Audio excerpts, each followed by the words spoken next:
Usually a trip to Homestead, Miami for many years in the NASCAR Cup Series has signaled the end of a season. Of course, now that track has changed to Phoenix, and as we head here to Homestead to Miami for tonight, this season is far from over for the Area Cup Series. We still have only a couple rounds left, though, before the playoffs begin, and it's getting tight. Drivers trying to get that final ticket into the playoffs for their chance at a championship. We'll see who can maybe punch that ticket in tonight. My name is Funi Takuna here with Hunter Sleppy and Eric Weinland. Gentlemen, I'm glad to be with you as always for another exciting round here. Oh, absolutely. We just love coming here for the Factor 210 at Homestead, Miami. And yeah, this is the true track where it should cap off the regular season, the season finale. It should be at this track. Not Phoenix, but nonetheless, this track, regardless of where it's in on the calendar, whether it's in February, in August, or in October, where it is now in real life racing, this track puts on such a good show for a mile-and-a-half racing. And kind of going back to it, we haven't had a mile-and-a-half race since Charlotte, in which Jake Matheson won in a caution-free event, Eric. But I don't think we'll get caution-free action tonight. I think we'll see a little bit of beat and banging here and there, bringing out some yellows. Hunter, I am excited for this one. Not only are we at Homestead, which is an awesome track, we got the oval update, the first step, the first phase, if you will, of an oval refresh coming. So some slightly more dynamic track. I expect to see some guys within the top lane here at Homestead a little more tonight, Finian, as well as Hunter said it, no cautions at Charlotte. Not going to be the case here tonight. Track temperature 129 for qualifying in the heat of the day, and it's only going to get hotter as these guys run it in. You get a look at our playoff picture here, Finian. I got my eye on Ryan Hart's right there, 7 points below for a driver who thinks he should have already had a win this season. Yeah, it's kind of amazing. I didn't even realize he was that low in the points coming to tonight, but he's definitely one of those drivers on the outside looking in. We got some pretty quick drivers in the back as well. Doug Newman, Justin Anasogag, Blaze McKinney, who we've seen do pretty well at some other events. They're trying to get that final win. They need that win to get themselves in, but of course we got a couple of guys. Look at Michael Curran at 82 points. You can argue maybe he doesn't need a win at this point at the rate things are going at, but here we got the team standings here. Solar Flare Racing with 691 points, but don't look too far back. Miller Racing right on their tail as they've been really doing very well, especially at the start of this season. Lucky Duck Motorsports falling behind in third with 609 Motorsports, fourth, fifth, Physiques Motorsports, rounding out your top five there. Yeah, this one's looking pretty good for the team standings as well. And driver standings are close, but team standings really going to be interesting and seeing how that unravels as we're getting closer to the regular season being over and into the playoff territory. And look no further than the 73 at Jake Nichols for both Solar Flare Racing and for himself in the driver standings. Jake already working his way around the track here in 3 and 4 now. Of course, one lap for these drivers only. One and only attempt here at a bigger track. On the bigger tracks, over a mile as he comes flying out of turn 4. We'll see, can it be a quick enough time for him to be near the top of the timesheets, where he usually is here in qualifying, and he will indeed go to the top of the timesheets with a 33.9. Still early in qualifying, Michael Curran comes flying across the track. He's in 6th in the number 24 car. Looking back, also Blaze McKinney, we're just talking about him in pre-race. He definitely needs to have a good night here. Yeah, Blaze needs to get a little move on here, and we'll see what he can do here in qualifying. For the first time lap for the 87, the first and only time lap. Remember, this track is over a mile long in the Area Cup Series. Only one lap of qualifying for any track longer than a mile. Blaze puts in I've lost him on there he is. A 34.19. So put him P8 on the board. Not the greatest, but not too shabby. Like I said, track temperature right now, guys, 129. Yeah, 129. It's going to be hot and slick out there. And Hunter, we've seen some racing here in the past, especially in real life. You know, these guys sliding up right against the wall, and especially in these hot temperatures. How do you think that these guys are going to be able to cope with it? Are they going to be able to cope with it? Do we think you're going to see some cautions here tonight?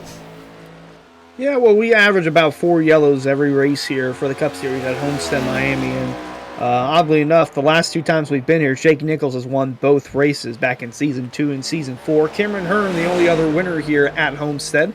But going to be interesting to see as Anasogak goes around. I was just about to say, he had a good run going back at Darlington.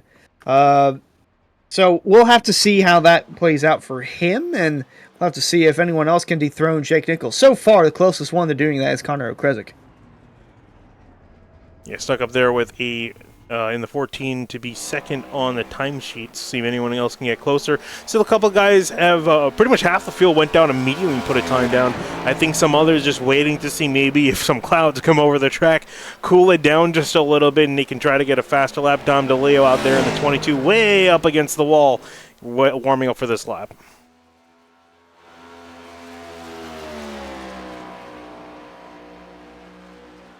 Dominic DeLeo gonna go middle on his 1 and 2 of his qualifying lap. And he goes middle to bottom. All right, I can respect that line, Finian, but I expect the bottom to be the fast lane, though. Rumblings through practice when I was talking to a couple of different teams, the high line may not hurt in 1 and 2.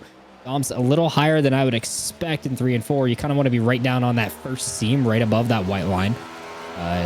To get the optimal line. We'll see what the 22 puts in here. P15 on the board, 34.40. Long way from pole, but I don't think he'll be too mad with that. He's beaten at least a couple guys out here as we've had about half the field take time. Have them getting time down. Edward Scherer Jr. out there on the track. Another one of those drivers, I think, running around 16th, 17th in the points. So he could definitely benefit from a win if he can get it done here and execute. We'll see if he can at least execute in qualifying here. I think he's had some decent days, some relatively mediocre days, but definitely needs to step it up again with only just about 3 rounds remaining before the playoffs start. And solid lap from the 17 up into 8th place. Yeah, Scherer Jr. is sitting 16th in the driver's standings, so an 8th place starting spot would work out best for him in this case. And Travis Beckner is going on the racetrack, but at the top of the board, you still see Jake Nichols leading, but just 4 1,000ths of a second off. His time was teammate Seth Knoll after getting the win last week at Richmond following a 2-tire call that worked out in the very end for him. He's currently got a streak of 4 top 5s in a row, including that win last week at Richmond. But we'll see what Travis Beckner can do and what the 3 of Ryan Hartz can do, as he had a struggling performance last Thursday. On the Cup side of things, he's sitting 13th in the driver's standings, so wanted to get a little bit more closer to that cutoff line in the right direction, not the wrong direction. He had a heck of a time at Richmond last time out for the Area Cup Series as well, I believe. I think he got caught up on some incidents. And P4 on the board for the driver, the number 3, Loop Technologies. We see Jake Matheson, your point leader, Finian, who goes third. Almost on the second. board behind the Solar Flare Racing drivers. Travis Beckner coming across the line. He's going to be 6th. He's going to be lined up in behind them. But wow, it's a very tight battle. 0.08 of a second separating Nichols, Knoll, and Matheson up at the top of the timesheets. We'll see if anyone else can execute and get up a quicker time. Douglas Newbegin coming across the line. He will be starting his time lap. Kwame Scott has gotten out there on the track. It looks like he has given up on his lap. I think he had an issue or an incident. So the 99 will be starting from the back of the field. So a couple guys waiting to put a time down. And so we saw him spin. Bryce Senizak, he got out there, also had a bit of a spin and a mistake. So he's going to be out of qualifying still. Got Mason Kane, Jacob Bell, David Weishart, Ben Pierce, and Connor Horn left to qualify. He's a 71 drifting out of turn 4. He's just going to save it. Oh, I think that'll count at the very least.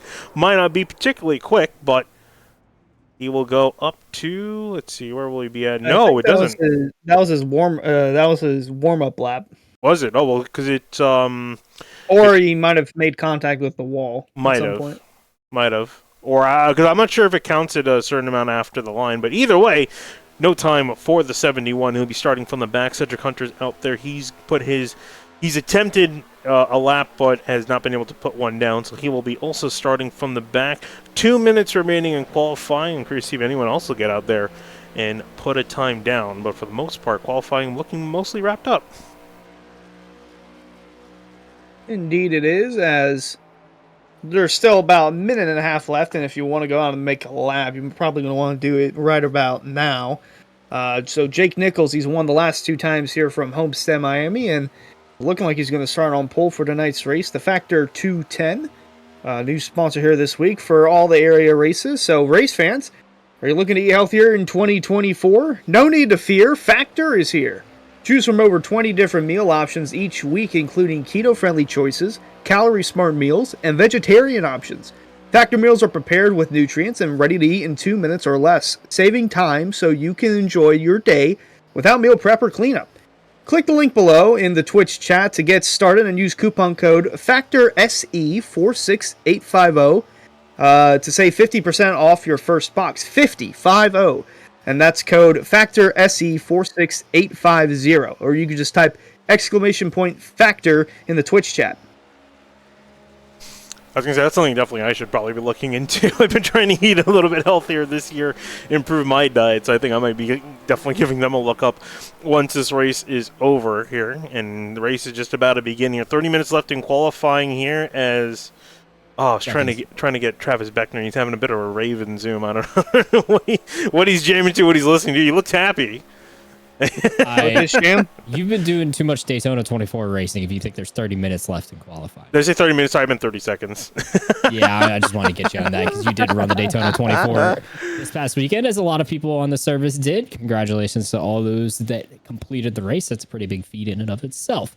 As we get set here for the starting lineups, Solar Flare Racing, Finian, really cementing themselves at a potential team championship run. They just took the team championship lead from Miller, as we documented, and now they got the front row locked out.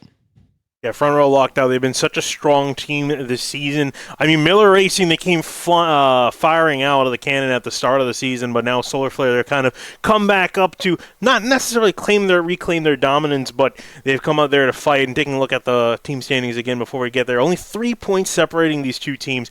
Such a solid set of drivers on both teams, and they've been going at it tooth and nail for most of this championship, and it's still far from over. Of course, Jake Matheson for Miller Racing leading, Nichols in second for Solar Flare, Seth Knoll also for Solar Flare in fourth, Beckner in sixth for Miller Racing. So they've been knocking punches up there, and again, as this championship really starts to dial down, I'm curious to see how many of the drivers can they get in the playoffs, and then two, also see how they're going to fight for that championship, because you can bet it's going to be a solid brawl. Good old solid brawl indeed, as waiting for the warm-up period to cool off. But yeah, one of these drivers I'm looking at, Casey Lakatos. He's up to 14th in the driver standings, but going to have to be a little more consistent in order to make it inside that top 12 or even get a win, which he has a win at a super speedway race, although it was the preseason opener at Daytona, and on fuel mileage he still has a good shot at winning at a super speedway. And it's interesting to note, 14th in the driver standings, all without a top 5 or a top 10 on the season. A pretty impressive stat right there. 25th is the average start for Lakatos, an average finish of around 19th. So consistency does get you places. Could have get Lakatos into the postseason. I think you might have to push just a little bit more. Sorry, Eric. And I mean, you've seen a lot of these drivers, how they've been doing so far, and that inconsistency. But you do need to be consistent, yes, but you do need to perform. He's trending in the right direction, though. That is what you want to be doing. I'm just waiting to see, can we get that breakout moment like Ricky Springer has had, like Seth Knoll has had? Can Casey Lakatos find that within himself, find that breakout moment to produce a late playoff run? We'll have to see as we get set for our Roasted Gems starting lineup, Vinny. Yeah, and on that note, I got to thank our starting with sponsor, Roasted Gems Coffee. Race fans, start your engine with a fresh cup of Roasted Gems Coffee. Choose from some of the finest coffee beans from Colombia and Peru, or try the blended flavors of French vanilla and hazelnut. Use discount code AREA iRacing for 10% off your order at checkout at roastedgems.com. We got just about 36 drivers lined up here on the grid, so let's get through your starting lineup. Starting on pole, it's going to be Jake Nichols in the number 73 on the inside, Seth Knoll in second in the number 1, like you mentioned, Eric. That's a solid Solar Flare lockout for the front row. Row 2, it's going to be Jake Matheson, new points leader in the driver standings by only 2 points over the pole starter Jake Nichols, and alongside him, Connor O'Crescent going to roll off 4th. Moving on back to 5th, Ryan Hart's in the number 3, lining up on the inside lane. Needs a good running to get himself in the points, already starting pretty well. Travis Beckner lined up in 6th in the number 28 next to him.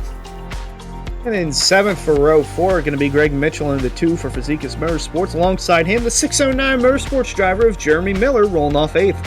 Moving on back to 9th is going to be Ricky Springer in the number 51. Ed Robertson lined up in the 64, rolling off in 10th. And 11th is Edward Shearer Jr., and alongside him is the consistent Michael Curran rolling off 12th. Moving on back to 13th is going to be Blaze McKinney in the 87 car. Next, and Brad Slaughter Jr. in 14th in the 83. Row 8, a couple of Chevrolet bow ties. Tyler Nichols going to roll off 15th in the 41, and alongside him, Blake Hopp going to roll off 16th in the 23. Ray Slate's going to be rolling off 17th in the number 8 car. Next to him, Garrett Grant, line up in the number 5 in 18th. Row 10, it's Justin Bondurant in the number 11 rolling off 19th, and alongside him, the Fazekas Ford of Dom DeLeo rolling off P20. Moving on to 21st, James Shane Wolf in the number 75 car. Next to Matthew Bell in the number 9 in 22nd. In 23rd, it's Skylar Shackelford in the 88 car, and alongside him, Cameron Hearn rolling off 24th, Season 1 winner here at Homestead. We go back to 25th, Casey Lacadas, who really needs to get a solid points run in for tonight to get in the playoffs. Connor Horn lined up in 26th and the 42, going to be coming from a long way back. 27th is the new driver for Steve Letard Esports, Kwame Scott, and alongside him, Doug Newbigin, going to roll off P28. Moving on back to 29th, it's going to be David Weishart in the number 33. Bryce Senezak rolling off in 30th in the 09. P31, it's Cedric Hunter, and alongside him, Jacob Bell, P32. Moving on back to 33rd, Mason Kane in the number 31. Ben Pearson, 34th and 65. And Justin Anasogak will be rounding out our field of 35 drivers in the 67. All right, guys, pick me your winner for tonight's race. Eric, you go first. I'm on pole. I'm going to pick pole sitter. I know I pick him a lot, but hey, he gets me points. Jake Nichols wins tonight. All right, Hunter, your pick. I'm going to take the 3 of Ryan Howes. I'm going to go with the 1 of Seth Noel, looking strong, especially at this time in the season. We'll see what he can do. Pace truck off to the left-hand side on the pit lane. Fielding control of the 73 as we get ready to go green here at Homestead.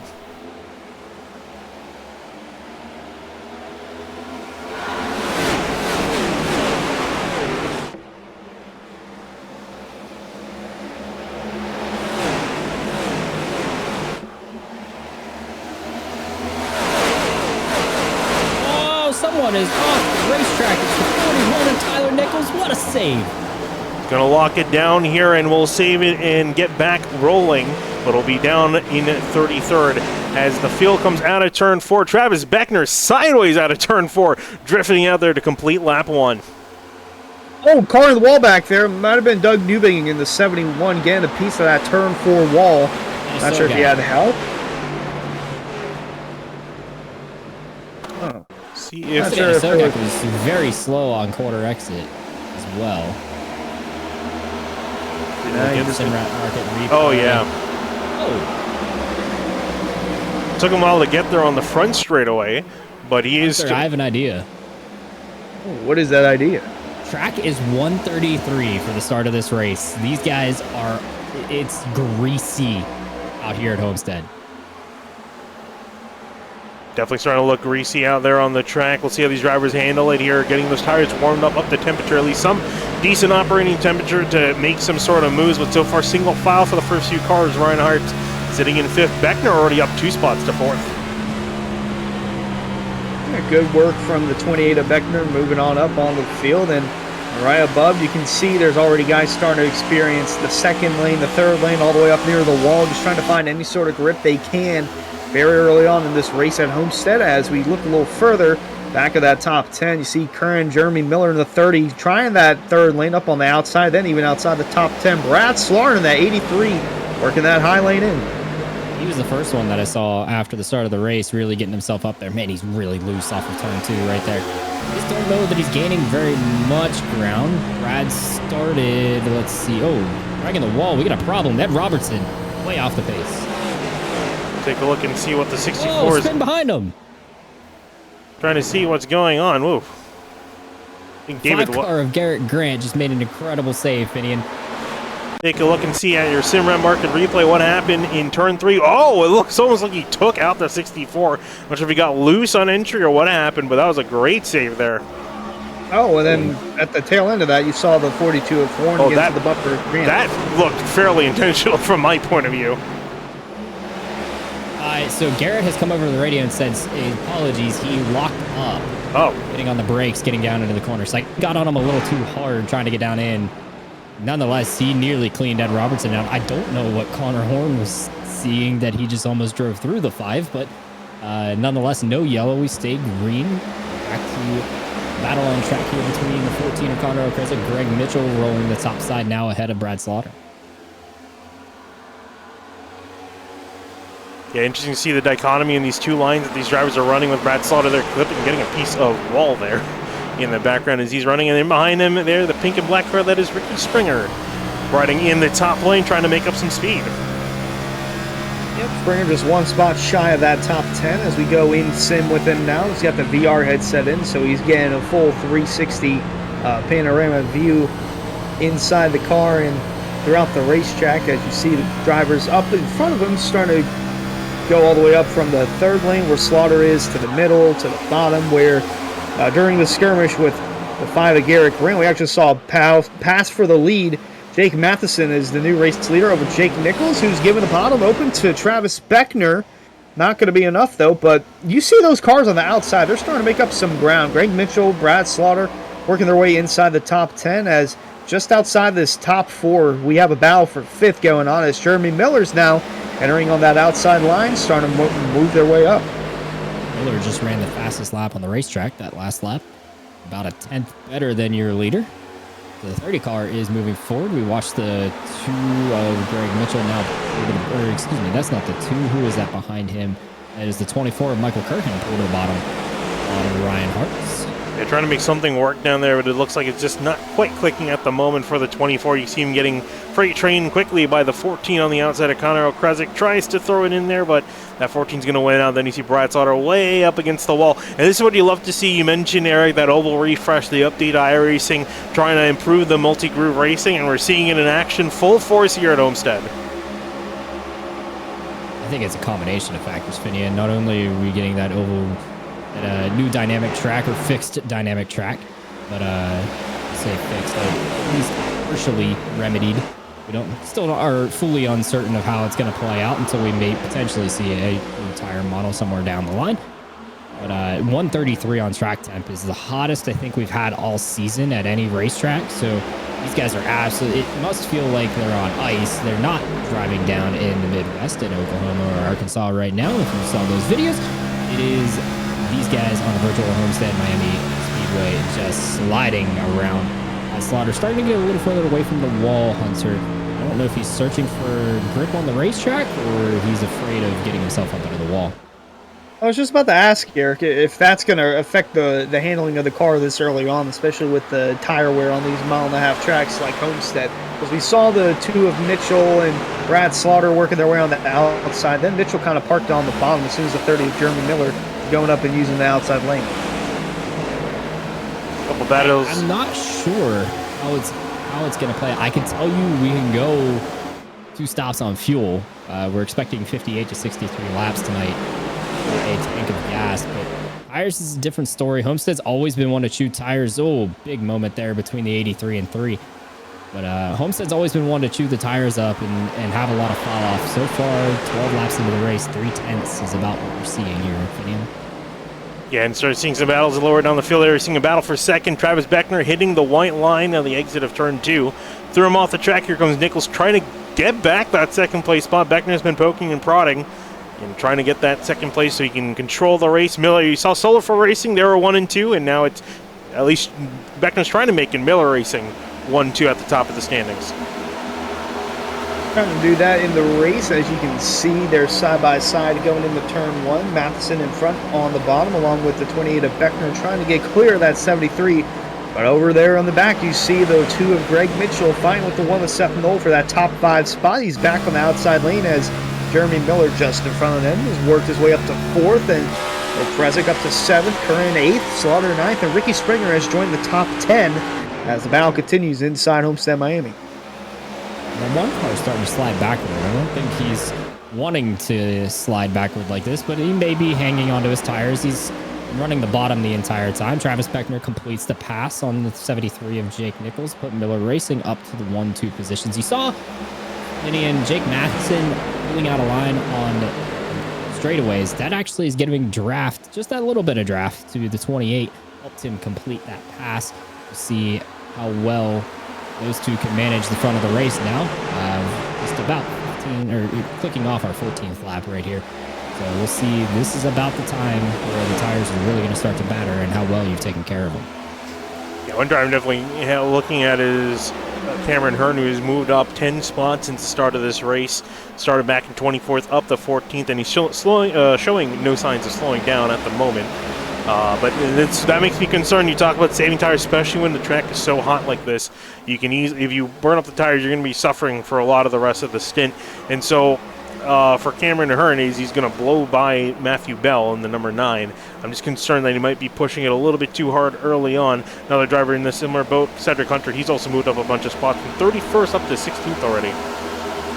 Yeah, biggest mover so far is that 13 that Cedric Hunter. I don't even think he got a qualifying lap in, or if he did, it was a not a great lap for the 13, but he's making it work here in the race. Just 16 laps in, up 15 spots since the start, and there you see the 83 of Slaughter on that outside, fighting with the 4 Hearn on the inside for the 12th spot.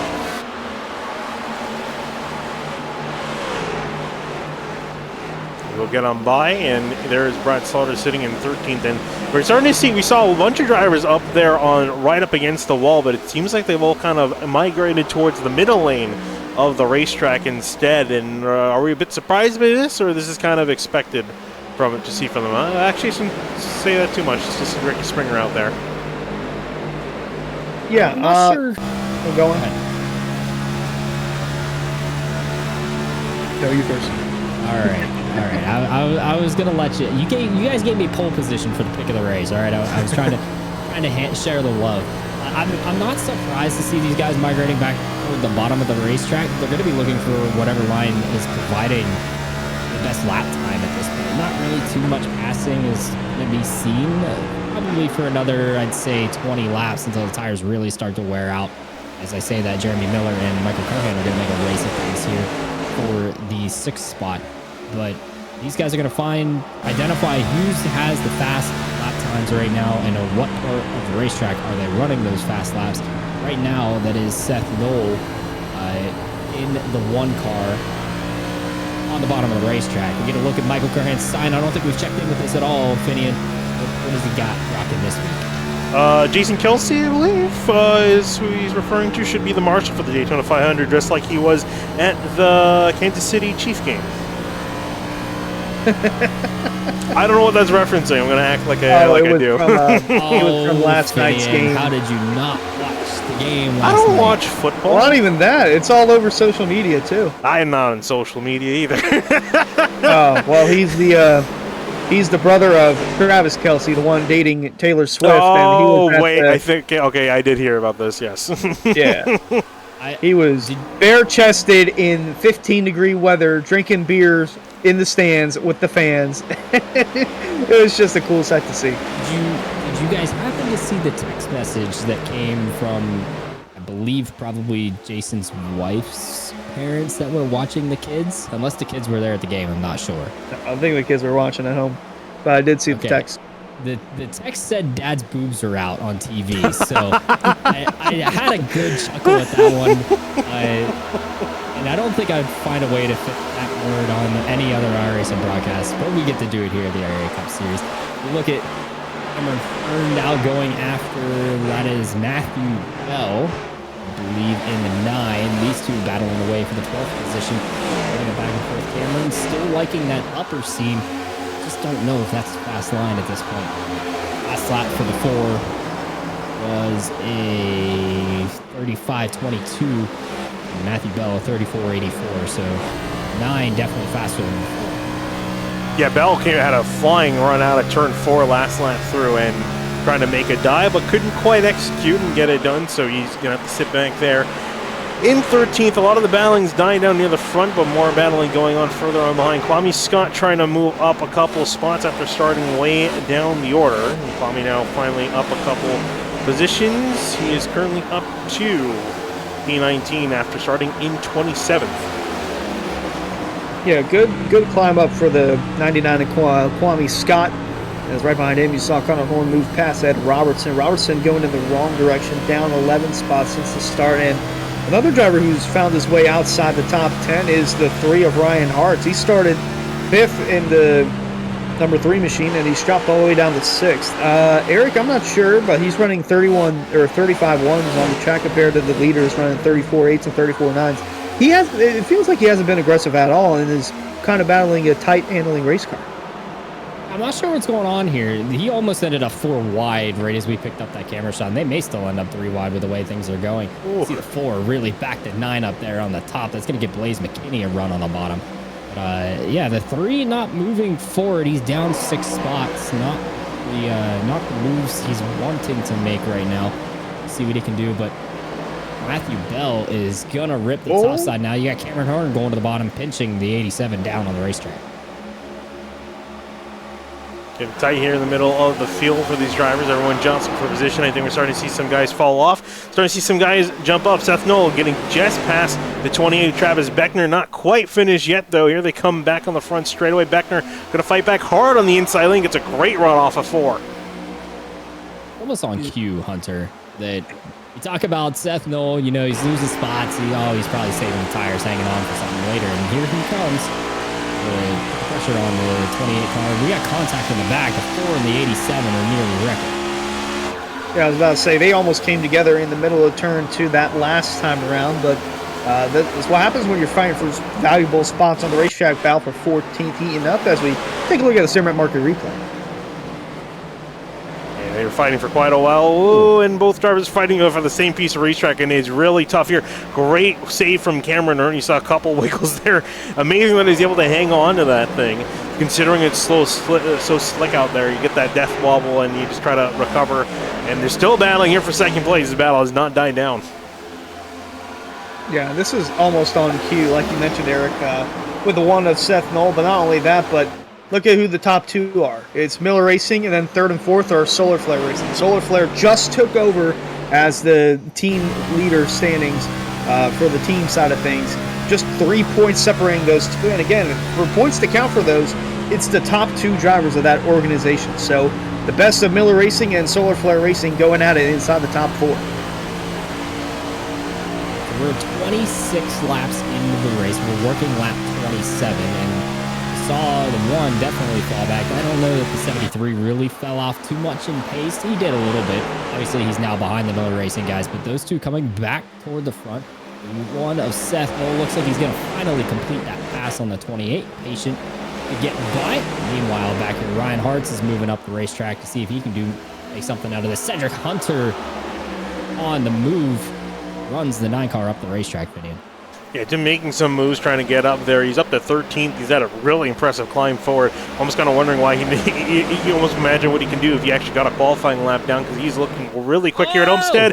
Matthew Bell with the wiggle, and does he save it? Comes back right onto the track. He will save it. That definitely deserves a Simran Market replay. Car control from the 9 and Matthew Bell, and these guys are approaching 30 laps on their set of tires, Eric. Gotta imagine after that, you might be making a pit stop soon. Right there. You see that? As he put the throttle down, trying to get down the backstretch, saw the wheels start that orange tape. That's center. If you're holding it straight up and down, saw it come a little to the right. That means he was counter steering for the slide he was in, and not what you want to be feeling in the race car, especially 30 laps in on tires, nearly 30 laps in on tires. Speaking of, I'd call it 17 laps until we see pit stops. If you're splitting this evenly, you're doing 46 laps a stint here at Homestead. And, man, the 87 right on the right rear of the 3, drug him back, and is going to get the run. He's going to get the run. We got to watch out for that 99 Kwame Scott. He's been on a tear forward as well. We talked about Cedric Hunter's climb. They're even on a bigger climb.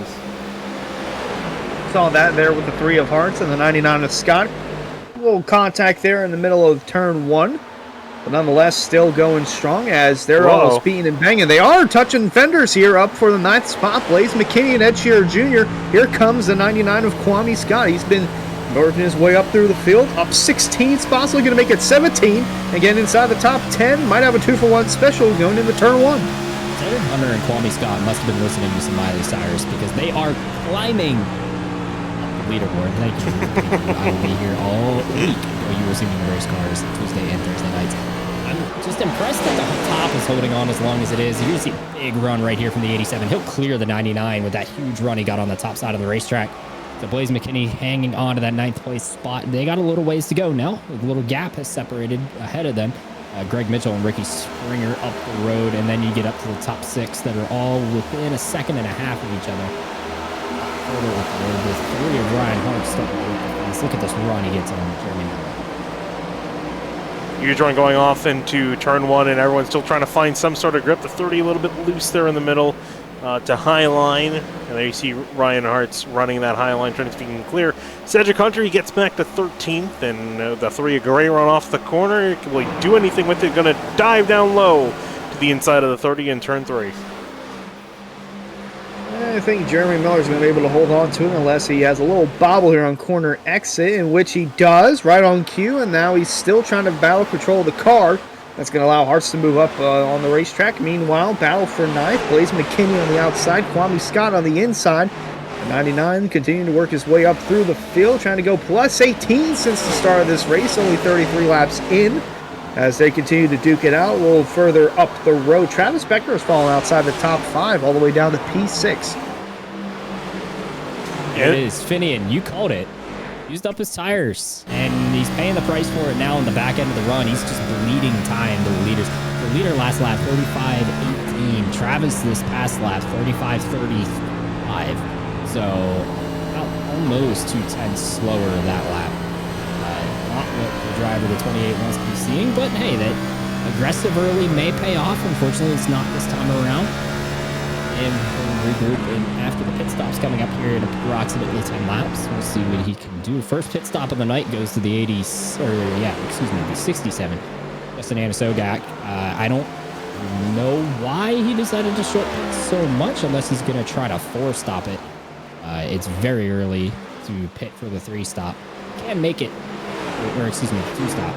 He can make it on one more pit stop, but he would be going nearly a full fuel stint here. So, scheduled maybe. I mean, the thing is, I would say maybe it's worth it, but when you look at the lap times, the differential from their best lap to the previous lap, it's not that big. The leaders were running mid to low 34s. They're currently running in the mid to low 35s. That's a second of fall off. I mean, that's a decent amount, but that's not enough where I would maybe say an extra pit stops are worth it, especially if they're going to be coming in the next 15 or so laps. So, I mean, hey, we'll keep an eye on it. We'll see if it's going to be worth it. Cameron Hearn, I see dropping down the order, and that's because he's down on pit lane. Second taker. So if you split this race into 4, you're doing 3 stops. That is 35 laps a stint. And so right on the number here for Cameron Hearn. Justin tried to short pit that a little bit. If you're only doing 2 stops, you're splitting the race in thirds, 46, almost 47 laps a stint. So a lot of these guys looking like they're going to go with the 2-stop strategy. I applaud the effort for these guys in the 3-stop strategy. Maybe they can make it work. The biggest thing they're going to want right now, no yellow. No yellow till they cycle out to where they can be on the lead lap and safe. And everyone else has to pit, and maybe they can stay out to get the track position, but the tires just fall off so quick. So we're over a second to fall off now, 30 plus laps into the run. Like you said, I don't know if the delta's there. There are engineers and simulations way smarter than me that would be able to tell us specifically whether that would work or not. Yeah, just taking a look here at Brad Sauter. And remember, guys, not too long ago, we saw him fighting up there with the leaders, and now he's falling all the way back down to 21st. And I think one of those drivers that might have turned on the booster jets a little bit too early in the run. You can watch the 67 blow by him on the bottom here, out there. Oh yeah, just a wee bit too early for that 83 of Slaughter. I was questioning whether that was going to help in the long run, and it actually did not help the 83 at all. And David Wise started, having focused on him yet. He started around 29th and is only up to 22nd after almost 40 laps of completion here in the Factor 210 at Homestead, Miami. Looks like he's really fighting that race car. You could just see the steering wheel there on the sim camera. He is battling a very loose race car. Taking a look at Bryce Senizak, too, is also just a position behind him in 23rd. But actually, both these guys have had decent races from where they started. They're both up 7 spots apiece. So they're slowly but surely working their way up the order. And if anything, it might benefit them here on this longer run as I see more and more drivers coming down to pit lane, I think. Or no, there's Jeremy Miller in the wall with heavy damage to the right side of that car. Off of turn 4. Matthew Bell has got around. Oh, Brad Slaughter almost nailed Whoa! him. Wow, what a save from the it, save 83. it. Oh, and the 9 almost pulled up in front of Blake Hoppy as well. All right, well, that's a lot of unpack First here yellow. as the caution will fly for the first yellow of the night. Let's see what happened here.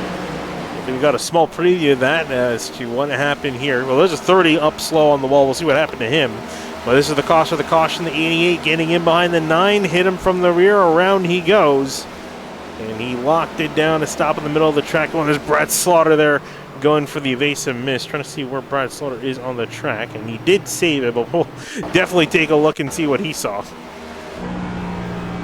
I'd love to know what happened to the 30. He just planted that thing in the wall. Not sure if he had a hardware issue. You already see Slaughter loose. Whoa! Look at that. Kept that straight, but yeah, huge blow there to the 30 of Jeremy Miller. Not sure what happened to him, but and I think you might be right, Finney. It might be a hardware issue because he was just all up in the wall there. Oh, that's, I think, definitely a hardware issue. He went straight right into the wall off the corner. I'll right on board here and see the oh no, he just got loose and tried to save it. Yeah, I was just about to say too. I think the 17 of Shearer Jr. just in front of him. He had that same sort of snap back into the outside wall, but no, I don't think it's a hardware issue. Seems like he's still going, but just significant impact with that outside wall as most of the guys coming in for their first pit stop of the night. There we go, everyone getting, of course, 4 fresh Goodyears on their car and fueling up for the next run of the race. And actually, Eric, how early was this, or was this kind of closer to what we expected them to get at? Oh, he just came back. He was just getting updates from pit road, seeing what different guys are doing on different strategies as Matheson comes out with the lead. Michael Curran up to second. Eric, what'd you get from pit road? Hang on 1 second here. I went and listened to 609 Motorsports to see if I could get the answer on Jeremy Miller, but unfortunately he wasn't talking. Skylar Shackelford was on a profanity-laced tirade, very upset with the race control call that he was the trigger for Matthew Bell getting around. So I'm not sure totally why he's upset, other than he said the 9 got loose in front of him. I did make that out, but not safe for those younger listeners, so we're not going to play that one back on the broadcast. Did something happen to Connor Horn? I see him off the track and not He back has on. left the session. Oh. He also was not in the Discord when I went down there, so I'm not sure what's up with the 42. Oh, maybe he had maybe Starting Park, potentially? Maybe? I don't know. Hopefully everything's okay in the 42 camp. Love to get some more info there, because is he in the session? No, he left. No, he has left the session. Yeah. But I think we saw him run someone over early in the race, or got into someone. Regardless, I'm not sure what's up with the 42 there.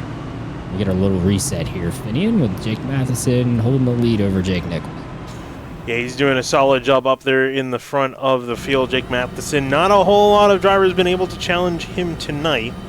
I mean, and it's been the story for the season, right? He's come out of essentially nowhere for the Area Cup Series and has shown that he is definitely not one to be reckoned with. He's been able to put up with Jake Nichols at the front of the field, also as well with Travis Beckner, James Scully, who I know actually just realizing we're missing tonight. I felt like we were missing some driver. Scully not present here. But Matheson's been able to go toe-to-toe with them all season long. Just out of our frame, you might be able to see a little bit there. Road racing wheel, I think, is what Jake has mounted on his... yeah, that is definitely a Formula wheel. I think that's the same one, the Formula V 2.5? It has a Fanatec logo on it, but that's unfortunately out of frame for our broadcast. Oh wait, no, I can see it on the Zoom call. That's one of the other Formula wheels, actually. I can see the yellow nubs on the right side of it. But yeah, that is definitely a road racing style wheel. Which is interesting because I've tried to do oval racing just with the stock car, and it just doesn't feel right with the open wheel rim. The first that I think of, Hunter, when I see that is Bobby Zielinski does that in the NASCAR Coca-Cola iRacing Series as well. Good old Bobby Zielinski. Yeah, it's an interesting steering wheel to be having, especially for an oval race, but he makes it work because he's gotten a couple wins this season by doing just that, not only in Cup, but has won in the Truck Series and in the Pro Series as well. As we're coming up on this restart, Finian, about to cross lap 44, less than 100 to go here in the Factor 210.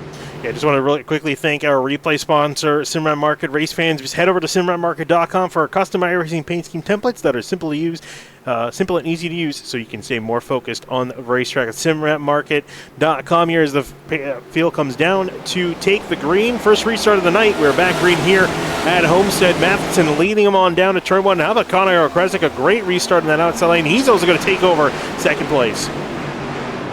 Second place was Thorne for Connor Okresik there on that last restart last week at Richmond. Time to jump it, and ended up costing him the second place finish. Went all the way down in the low 20s for his finish. So now showing that he wanted to put out and wanted to bounce back here. Running in second though at Homestead, Miami, as the cars fan out to the outside wall in 3 and 4. Tommy Scott doing a great job there in the fifth place after starting back in 2017. He's up near the field, effectively doing what he probably could have done in qualifying. Unfortunately, wasn't able to get a good lap in. So had to do all the work out on the racetrack, but he's finally up there with the leaders and ready to go toe-to-toe. And even Blaze McKinney's up there, too. We're talking about him a bit lower in the points. He's, I think, 20th or 19th in the points and needs to put some good points up on the board. Trying to look to the inside of Kwame Scott. They had a bit of toe-to-toe action before this caution. Blaze McKinney came in, gaining the most positions after Richmond, +6, got himself onto the top 20, just made it onto the graphic. That special thank you to Elwood Designs and Alan Elwood for providing those week in and week out for Sin TV and here, all those of us here at Area. And Blaze is trying to make this late playoff push. He's got himself in position for tonight. Up here running inside the top 10. Kwame Scott making moves. 87 making moves on Kwame Scott, almost put him in the wall there from a little bit of a bump on behind. I'm getting a little bit nervous of that after what we saw with Shackelford. Oh, and there he goes, hard like into the wall. Kwame Scott around, big wreck off of turn 4. And just as I was saying it, we saw what happened with the previous caution with a bump in the middle of the corner with these cars such on edge. They're still trying to avoid hitting each other going into turn 1. Dom DeLeo was on a beeline for Blaze McKinney. I don't know how he missed him. I'd love to ride on board with that one. But, yeah, not sure what triggered it other than Kwame Scott just totally out of shape. We get a little help here from the 87. It does look like so. Yeah, definitely had help from the 87. And then into the 73 of Jake Nichols. I think Greg Mitchell was the one that sent McKinney back into the racetrack after the two made contact. But, yeah, that was huge right there, Finian. Yeah, that's what I was saying. It was so similar to the previous wreck we just saw. And just that little tap off the corner, and around he went hard. Nichols catching a piece of that as well with the 87. The 2 of Greg Mitchell, I think he was able to continue on. Jake Nichols was around. And I think who we're trying to say you're trying to get a view from Eric? I would like 2 onboards. I would like the 3 of Ryan Hart's because this happened right in his lap. And then also Dom DeLeo missing Blaze McKinney at the end of the race, or end of the wreck. Was a pretty wild one as well. So this is going to happen right in front of the 3, about 3 rows ahead there. You'll see right there's the contact between the 87 and 99. Damn, on the brakes, Wow. He's still got a car coming up across. No, they held it down. And who else? Who else? 22 of Dom the 22, Dom DeLeo barely missed Blaze McKinney as they were slowing down for the wreck. Down a little bit further down the order here, they can see the spin, the smoke cloud, the cars around, everyone trying to avoid. Looks to the inside, almost gets hit by the 64 there. And then right here. Whoa. Shout out Don DeLeo, getting himself slowed down and avoiding the incident. And just like that, we are under pacing for our second caution here tonight. Again, Factor sponsoring the race here for the Factor 210 here at Homestead, Miami. Of course, 03 Series is going to be here at Homestead, Miami, and I am so happy with that. Of course, unfortunately, I won't be, even though I'm happy about that, won't be covering Tuesday and Thursday. Kyle will be back for those rounds as well with Hunter and Connor. And I got to say, this Homestead, Miami, one of my favorite tracks on the service. one of my favorite tracks in general. Just everything about it is perfect. You're talking about the scenery with the sunsets, the palm trees, and it's in Homestead, Miami, just a little bit away from regular Miami, but and the racing itself. I mean, this track is just picture perfect. Talking about progressive banking, got good grooves on the bottom, the middle, the top, which is the preferred groove, and you're trying to Larson line it, and you're not trying to scrape the wall, trying to get as much speed as you can, but you're flirting with disaster here whenever you have that type of multi-groove racing, Kyle, Eric. Wow. I'm sorry. Kyle, I'm so used to Kyle being here, okay? But, yeah, Eric, we saw it, what happens when you have multi-groove racing. All those guys trying to vie for third end up colliding and spinning out on the front stretch and could have created a bigger wreck. Hi, guys. I'm Kyle. No, I'm kidding. Eric Wineland joining you here. So, yeah, there was a lot of complaint over the radio from Blaze McKinney as well. He felt he should not have been at fault for that incident. He thought the 99 was already sideways when he hit him trying to take avoidant action, but nonetheless, everyone's really willing to argue with race control tonight, it seems. Yeah, they are not happy with race control. I mean, shout out to right now tonight, Carter Coop, Ryan Olson as well, handling the race control duties, and thank you to all the race control members here in area who donate their time. They are not paid. Donate their time to help provide us with some great racing. So can't thank those guys enough for what they do for area and helping make us have a better environment for racing. Get to bring you guys here at Sim TV some even better content. Yeah, it's a very thankless job being a series admin. I have been that task, and I have not ran a league since I've done that a couple years ago, because it's a lot of stress and a lot of work. I'm sure, Eric, as you can attest to, if you're an admin for which series, the Pro Series or the... I was for the Pro Series. I stepped away from that duty to race in it. So I now manage all the race control members. So I know who's where on what nights, including Carter and Ryan here tonight. Also, shout out Ryan Swan helping them out as well here late in the season. We get ready for the restart. Finian 51 complete. So 89 to go when they take the green. One stop from here. You got to manage those tires. Yeah, it's going to be the big thing, though, is really more so than the fuel. The tire management going to be key for tonight. Back green here at Homestead. Matheson leading them away. Again, not as good of a start for the 14 as the 28 was in behind the 56. The teammates working together. Travis Beckner trying to secure that second spot. Kresik still fighting hard on that outside lane. Already working that third lane in is the 2 of Greg Mitchell. Good run going down the backstretch as he's looking to get past teammate Michael Curran in the 24. And there comes the 1 of Noel trying to close in on the 3 of Ryan Hartz as they're battling on the racetrack and rolling through turn 4. Everyone fanning out using all the available racetrack possible. Ryan Hartz in behind. There is the 24, Michael Curran, trying to make some moves, make some headway on the bottom, riding that white line. There's the onboard. You see just in front of the number 24 of Michael Curran as he's running in the 5th spot now. His teammate Greg Mitchell.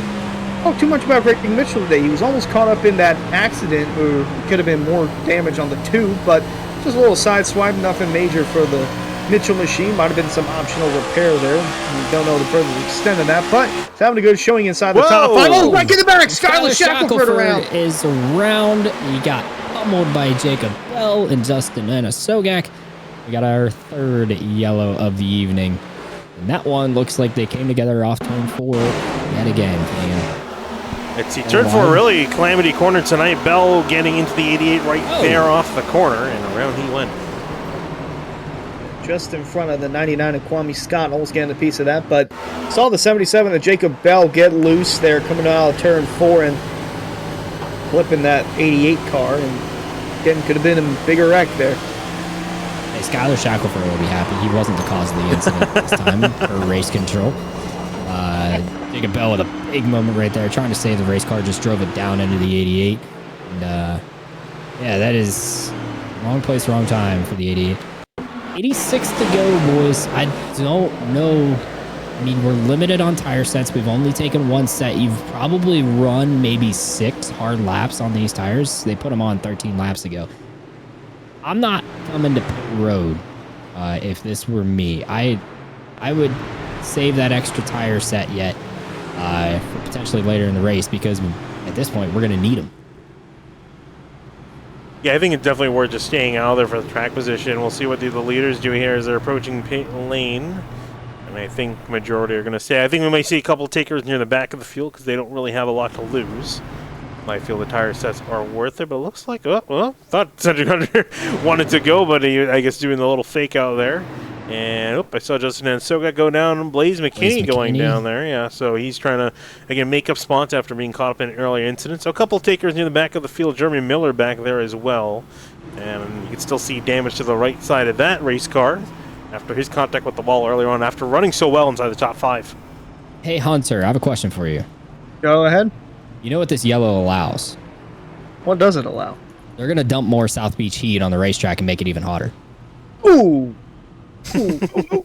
Oh, yeah, I see what you did there with the... And that's actually fitting because South Beach Heat, flavor of hot sauce from Rick's Hot Sauce, it's made locally in South Florida. So this is a hometown race, I guess, if you're Rick's Hot Sauce, but it's unfortunate that the Seven of Skyli's not here. But be sure to check out rickshotsauce.com for, once again, some of the best hot sauces made locally in South Florida. As there you see the Rick's Hot Sauce car over there. Try the Loxahatchee Classic, the Golden Garlic, Palm Beach Pineapple, or South Beach Heat fitting for this week. And make sure to follow the Rick's Hot Sauce Rookie of the Year battle in the Area Cup Series to see which driver will take home the $100 prize as the highest finishing rookie in points. We don't have the Seven of Skyly, which has the South Beach Heat colors, but very we do have the regular Rick's Hot Sauce machine from Ed Robertson in the 64. Picked the worst week to take off for James Skyly. Could have needed him when we needed him most. He vanished. Oh man, you breaking out the old cartoon quotes right there. Hey, also speaking of which, too, for those who don't know, the live action series is coming on February 22nd. Ooh, I'll be interested to watch that. Yeah. For those who don't know, the Rick's Hot Sauce Rookie of the Year battle is currently being led by our points leader, Jake Matheson. He is brand new to area, although he has plenty of experience here on iRacing. This is his first full season as part of the area ranks, so... Yep, you can see his rookie stripes right there. By de facto being the points leader, he is also the Rookie of the Year points leader, so we'll continue to watch this battle. He's going to be in the playoffs, as well as actually probably, I'd say, maybe 2-3 rookies. It depends. If Casey Lakatis, also a rookie to area, can get himself on that run to get into the playoffs, we'll see what the 50 car can do. He's got himself in a good spot right now. He's not too far down the order. P19, he's that slow and methodical work forward, Hunter, like you documented earlier on in the race. That 50 car is coming forward. And not to mention, he's doing all this without a top 10 on the season. Average finish of 19th after an average start of 25th so far for Casey Lakatis there. And like I said, 14th in the standings, just a few points shy. If he can keep this up and stay out of trouble, he might have a shot at making the playoffs. Hey, I think we're joined by a 4th member here, Finian. Are we? Yeah. Oh, it's the actual Kyle. I am no here. more mistaking Eric for Kyle, Hunter. You got Kyle here now. Well, sorry to throw off everyone's balance. I've been there before, Hunter. Don't worry about it. Oh, yeah. Sorry about that. Work complications this week. Was just doing a live stream on the Grid Life channel, so I'm kind of double dipping a little bit, but I'm back and ready to join you guys with, looks like, what, 80-ish laps to go? 83? Yeah, just about. We've had a string of yellows recently. We actually had a really good, solid, 40-lap run almost of green flag racing from the start of the race. Had 3 cautions in quick succession, so a lot of turn 4. So that's part of the racetrack. Just for clarity, I will continue to let you guys lead the show, and I'll jump in post Eric. So we'll insert myself backwards into the action. Unless we see him down on pit road. Unless we see him on pit lane. Get out of here, Eric. You'll see me back and forth. We're getting ready for the restart here. 82 to go, Finian. I'm excited to see what the Miller Racing Group can do up front. Yeah, Solarfiller leading the race to the green, and now for the restart, it's going to be Miller Racing in the front row. Green flag back out in the air. Matheson taking away, and there we see Seth Noel immediately making a move to the inside, 3 wide into turn 1. Not wasting any time, wanting to get inside that top 5, and looks like he'll do just that as more drivers on the outside starting to get going. As Travis Beckner, good run here off turn 2. But behind him, you see the 2 of Mitchell behind teammate Michael Curran and the 3 of Harsh trying to re-enter the fray. It's actually a bad decision from the 28 right there. He went to the top on the restart trying to build the run. It didn't work. He lost second place to Connor O'Kresick. You see Kwame Scott get out of shape there on the top side. He's going to try to roll his momentum forward after getting that incident 2 yellows ago. Yeah, was that Kwame Scott? That went up way high. Yes, it was in the 99. He was almost in the fence in turns 3 and 4, but he managed to keep it out of it. The walls can get sticky here, and you want to be right up against it to find speed. Little touch there at the exit of turn 2 with the 5 of Garrett Grant. And Garrett Grant, we saw he was around for the first caution, or one of the first. Actually, no, it wasn't for a caution. He was around on his own. Didn't have a caution to help, but now it's finally going to get him back into things. Now up inside the top 15, but it is an absolute cluster of cars near the front. They're going at it on this restart. Oh, someone went sliding down the front straightaway in the background there. That was James Shanewolf. He had a big moment out of turn 4. Take a quick look at your sim market for it. Oops. Wrong button there. This is the run out of turn 4 for James Shanewolf, and we've seen it be so difficult for some of these drivers of getting into the wall and just managed to avoid any other spin for the side line. Yeah, not been a good day for the Shane Wolf machine, but we're nearing halfway, so things can change. And my, oh my, look at this shot coming out of turn 4. He's in the wall again, Shane Wolf is, but wow, they are 3 wide, packed deep, going into turn 1. The 2 of Mitchell riding that outside line, and the 51 of Springer. He's been making that outside lane work, but they're in multiple rows of 3 wide, coming through turn 2 and down the back. I tell you what, they're going to paint the wall whatever color Greg Mitchell wants it, because that's what he is doing right now, Kyle. He is ripping the fence. He's done it every restart, and the 2 is coming back toward the front. Yeah, the 4 Cameron Hearn's ripping the fence as well just behind this. It's been really fun to watch the multiple lanes. I've only been here for a couple minutes, but I can tell it's been an exciting one with race cars from the bottom all the way to the top. But that outside lane is such a critical area. If you can find speed up there, you're going forward. Definitely can, as we've seen the 51 and the 2, both of them up there near the top of the field, using that outside lane, using it to make some runs off the corners. A little bit of a bobble there from the 3. Seth Noel, all the way to the white line, trying to make some moves here, get back inside second place. If he can get past Connor Kresick, he will do so. And now trying to take a look at the 56 of Jake Matheson. Lights are scraping the wall. Oh my gosh, yeah, these guys are having a handful coming out of the turn just in front of Connor O'Kresick, or behind I should say. Springer on the outside, Beckner in the middle along with Hartz. There you got Jake Nichols on the outside now with David Weishart, who hit the wall in turn 4. All right, by the league you just see handful there on the steering wheel for Weishart. Look at the intensity on his face. This is what running the top line can be like. You got to be pinpoint perfect, Kyle. Not let the tires slip it all up here. Otherwise, you're going to heat him up and wear him out early, like we saw Brad Slaughter do in the first run of the race. I've never seen cars in iRacing run as close to the walls I'm seeing tonight. I wonder if that has something to do with the next-gen steering rack. It's a lot quicker, I think, so you can get right up against that fence and make those minute adjustments, and they have a much bigger reaction, so you can get right up against the outside wall like the 33 is. You wouldn't dare try this tomorrow or Thursday. You just would lose the rear end of the car and smack the fence. You will be surprised what you will see us do Thursday night. Look at these guys continue to battle, and up for the lead. There's Seth Noel with the move, trying to take it, usurp it from the 56, who's been dominant all race long. A new leader for Solar Flare Racing, Seth Noel across the line. Really been Miller Racing or Solar Flare Racing for the most part of this race, and Seth Noel now taking the reins, putting the 1 car in the 1 spot, and there you see the 73 of Jake Nichols trying to get even further on the outside from the 51 of Ricky Springer. These guys are working their way inside the top 10, now about to crack the top 5. Bring them Springer to the inside of Greg Mitchell, looking for 5th into turn 3.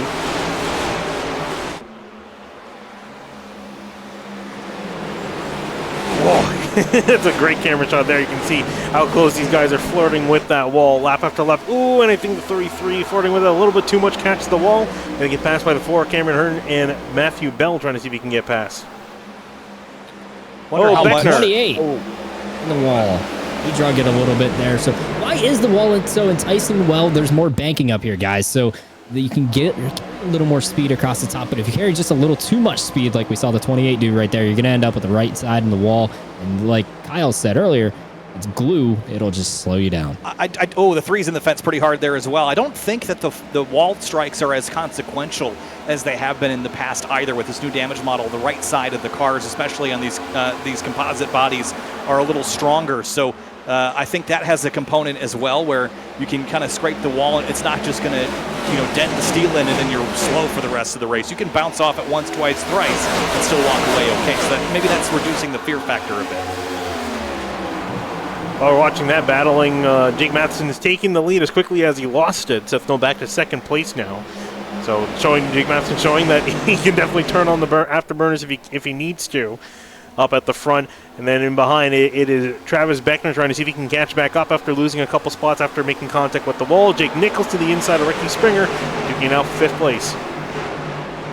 73 working top, middle, bottom now is trying to work his way back inside the top 5 after that spin just about 15, 20 laps ago. Still trying to recover from that. Beckner. Just ahead of that, sorry, Hunter Beckner popped out of line really late and chucked it in on the inside of Seth Knoll, made the pass, but that was an aggressive move there to dive up the inside and complete it. Well done, well executed, just kind of came out of nowhere.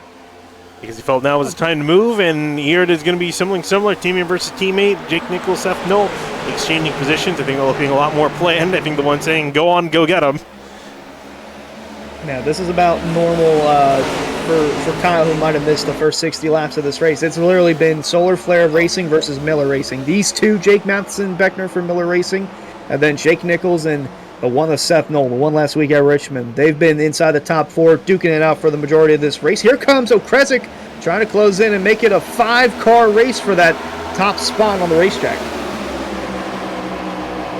Hasn't that been the story all season, these two teams? It's just pretty much the story tonight. Yeah, they're coming into tonight. Solar Flare, they actually just usurped Miller Racing at the top of the team standings by 3 points. So it's very tight up there as you see Beckner sailing past Jake Nichols, who's been trying to make a move on that inside lane, but to no avail. It's 28's been pretty much the only one now out there at the moment on that top lane. Now more drivers going to the middle. I've heard the word usurp twice tonight, and I like it. It's a good word. Usurp. Infineon is expanding everyone's vocabulary tonight.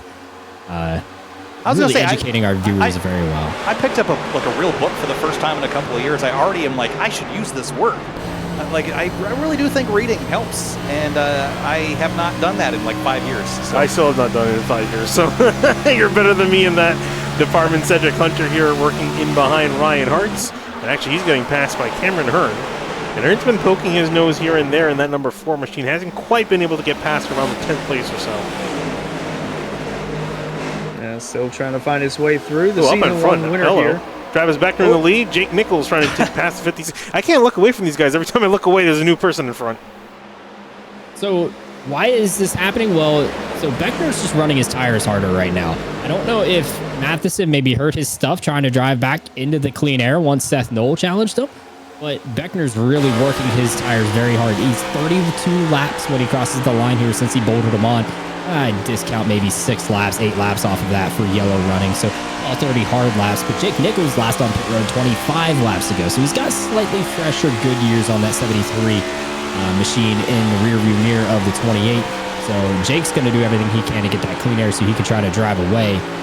The 28's going to try his best here to hold him off. One on the bottom now. He ran the top to get out there to the lead. He's back at the bottom of the racetrack as we watch Kwame Scott battle away with Michael Curhan here.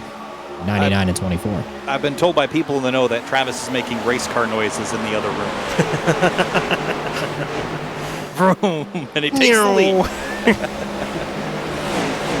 don't have so much fun.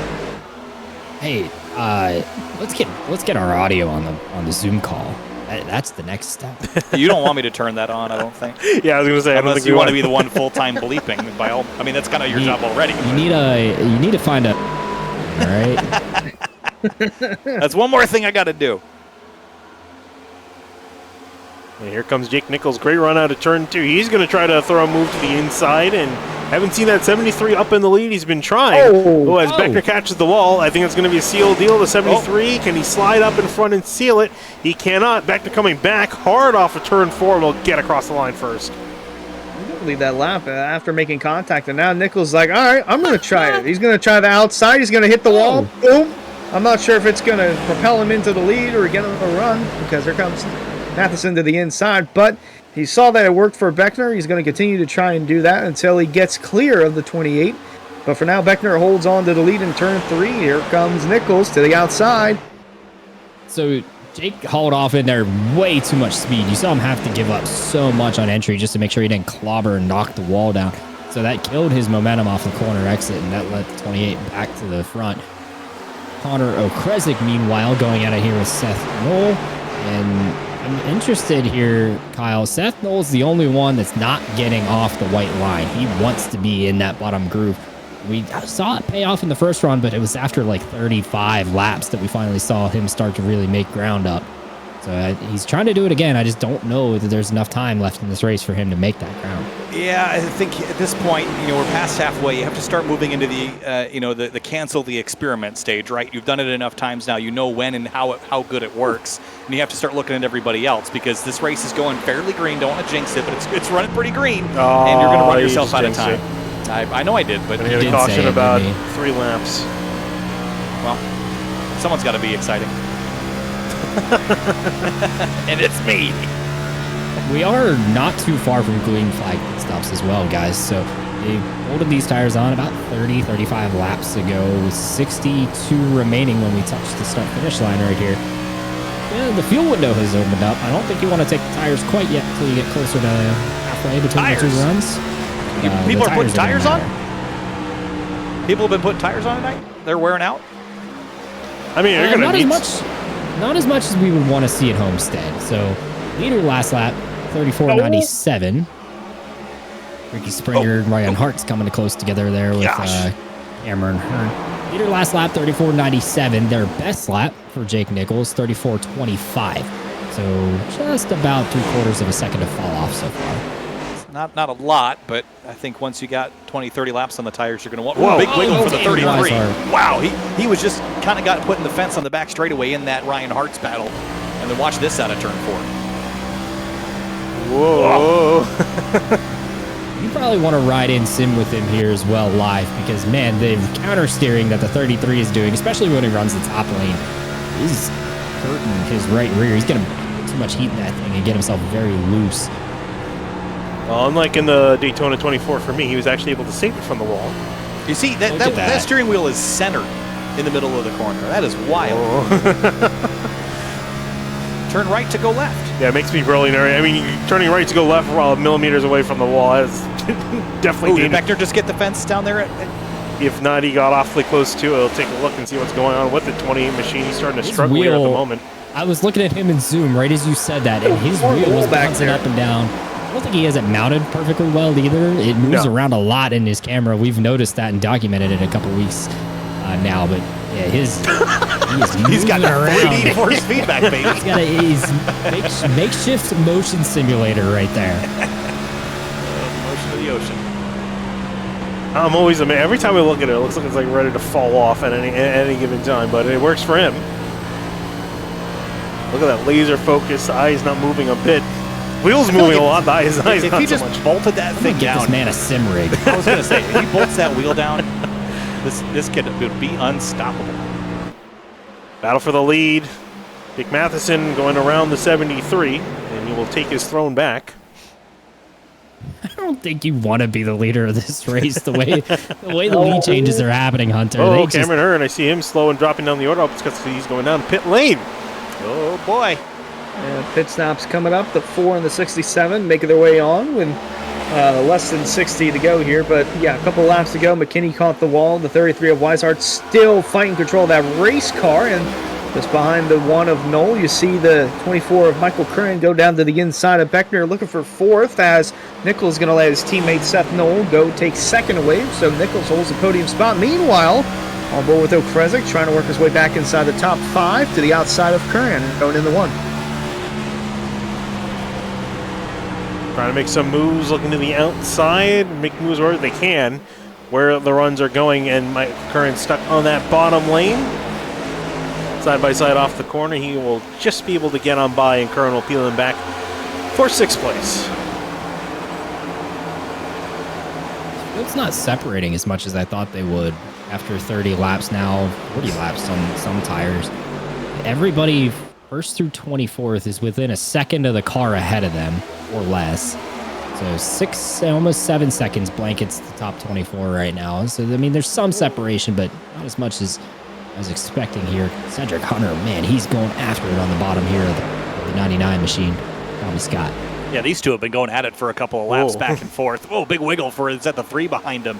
Again at a turn 2 as the tires start to burn off. I don't know that they're going to lose performance. As we've noted with this next-gen car, they're going to lose 3/4 of a second to a second, but I think the stickiness wears off. They're still quick, but they get harder to drive on after a certain amount of time. I think we're starting to enter that stage now as Tommy is going to lose that spot and drop back now to 8th place. Aboard Ricky Springer. He's been, is anyone that's been enjoying the top lane as the caution is now. We have a problem behind. Oh, Jeremy Miller. Jeremy Miller. And he is around at a turn 4. Yeah. See what happened on our SimRap market replay, and he was all by his lonesome.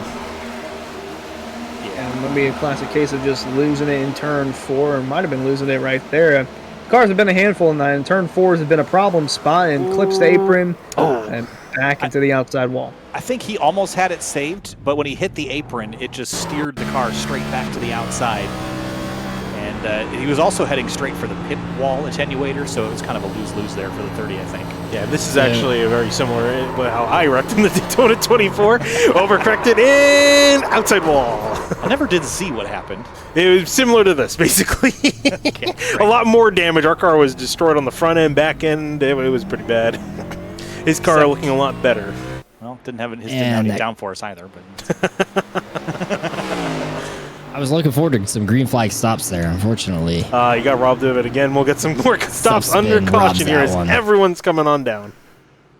You're going to see both sides of the car jacked up and as much fuel as you can pack in. We're just inside. Well, he just pitted, remember, on our green. Oh, right, so yes. He's got to stay out for a wave around here. He will be back on the lead lap now, staying out for the wave around, but we're just inside the fuel window, guys. So remember I said 58 to 63 laps. We're at 53 laps remaining as they cross the stripe while coming down pit road. So everyone can make it on fuel from here. It's a matter of how well can you take care of these 4 Goodyears you're putting on right now. And a couple guys are still going to have 1 set lane in the pits. A few are going to have 2. So some aggressive strategies still can be made here. Watch the race off pit road. Who's going to get out first? Seth Knoll is going to win the race off pit road ahead of Jake Matheson, Connor Okrezik, and Jake Nichols. And then Michael Curran gets out P5. Yeah, money stop time. And then this restart is going to be critical as well as we start winding the laps down. About 50 laps to go. And it's going to get pretty spicy, I think. And, you know, we saw the racetrack get wide on the previous restart. I'd expect people to be running clear down to the you can do southernmost city in Florida. Hey, is it a the little cold city? there? I don't think so. Is it a little cold there in Chicago? Cold. I was going to say, it doesn't sound like you're shivering. Well, when I left the office, Adam Jabay, the motorsports director of Grid Life, told me to be careful. And I got in my car and pulled out onto the road and immediately ABS because it is freezing rain out here right now. It's actually as warm as it's been the last couple of weeks. It's like 35-ish, but the rain is freezing and hitting the ground and then kind of solidifying a little bit. And now it's wet, and then it's going to deep freeze overnight. So it's going to be a sheet of ice. Did you wear your shop.areaiRacing.com jacket? Yes. But fans, no need to fear. Winter is here. Bundle up for this season with shop.areaiRacing.com merch. Shop for all the newest selections of champion hoodies, jackets, sweatshirts, and more. Easier to shop, quicker to ship, better to wear. That's shop.areaiRacing.com. Finian here in the Factor 210, getting ourselves reset for an upcoming restart. Yeah, getting I've seen, though, is that cautions breed cautions. We had a great run, but similar to the start of this race, we had a great run at the beginning, then we had a string of cautions, so I have a feeling, I'm no Larry Mack, but the trends of the race are looking like we might be in for a couple more cautions. Trends of the race. I miss Larry Cautions Mack. breed cautions. I miss him, too. They should bring him back. I want to see him do like the McNuggets Rolex or something. up your sleeve as well. Yeah, I'd like to play Larry Mack. One of my favorite things in my professional career, because this isn't professional. Just kidding. When I got to do GR Cup commentary, I was not leading. I was actually the color announcer, and I really enjoy that role because when I'm doing broadcasts, I'm typically leading. And the GR Cup stuff, I'm kind of the Larry Mack of the GR Cup series, and it's really fun to get to throw in all the tidbits and facts and factoids and be that little bit of knowledge. And I do enjoy that role. So, and hopefully I'll be back on that this year as well. So. Hey, keep your eye out, ladies and gentlemen. We may see Kyle Heyer make a few area starts to get himself some more information for broadcasts. And maybe you'll see me near a famous mountain again come June. Oh, is that official yet or no? It's I mean, it is it's a thing. Bathurst? No. Famous American Mountain. Famous American Mountain. We were talking about that pre-race coverage. That's true. I'm not that good yet, so I won't get the Bathurst call for a couple Mount years. St. Helens. I don't think you want to be there right now. Well, we're in the flatlands of Florida. By drastic contrast here is we're back green here with Seth Noel leading him on down. Jake Nichols a great start on the outside. Matheson down below. And Beckner back up to the top near the wall. Boy, oh boy, back up to the wall indeed as he's trying to give a good shove to the 73 and Nichols down the back. Meanwhile, Noel and Matheson duke it out for the lead. They're 3 wide going into 3. Hart's in the middle of that. Cedric Hunter on the bottom, and then Ricky Springer. Here comes Blaze McKinney trying to find a 4th lane as they venture near the wall in turn 4. Whoa, McKinney trying to, I'm not sure he was trying to save it or block the 33, but he's in the 4. Cameron Hearn out of turn 4, guys. Yeah, that did bring a yellow out. I was like, I didn't think it brought a yellow, but I was trying to find where on earth he was in the order. Here's a look at your Cement Market replay of what happened on turn 4. He was fading fast. Whoa, and tell you what, that was a great spin to save it. Save it from the wall at the very least. I can tell you exactly what happened. He cut underneath the 5, and the moment he did that, it was just too loose for him to hang on. To watch his wheel right here. So he makes the cut, and now he's turning a little too much right, and it just gets out of control for the 4. Cameron Hearn, he has to lock it down pure way, and we drive away. Yeah, that was beautiful. Need a new set of tires, but otherwise, I was reading the race control chat, and I see the last couple self-spin EOLs, but I read it as self-spin LOLs. I was like, that's kind of mean. Self-spin LOL.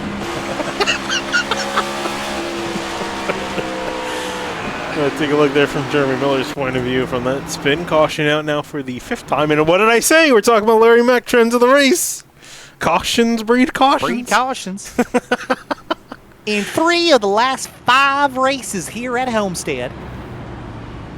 Come on, finish that. I don't know. Did you do your homework? No. Did you do your homework? I didn't do my regular work. Why would I do homework? Well, I'll tell you what. The average last caution, thanks to Hunter's homework, I'm not going to take credit for it. Hunter's homework. We're having too much fun tonight. Average last caution was with 35 laps to go. So not quite there yet. Not quite there, but we're approaching it.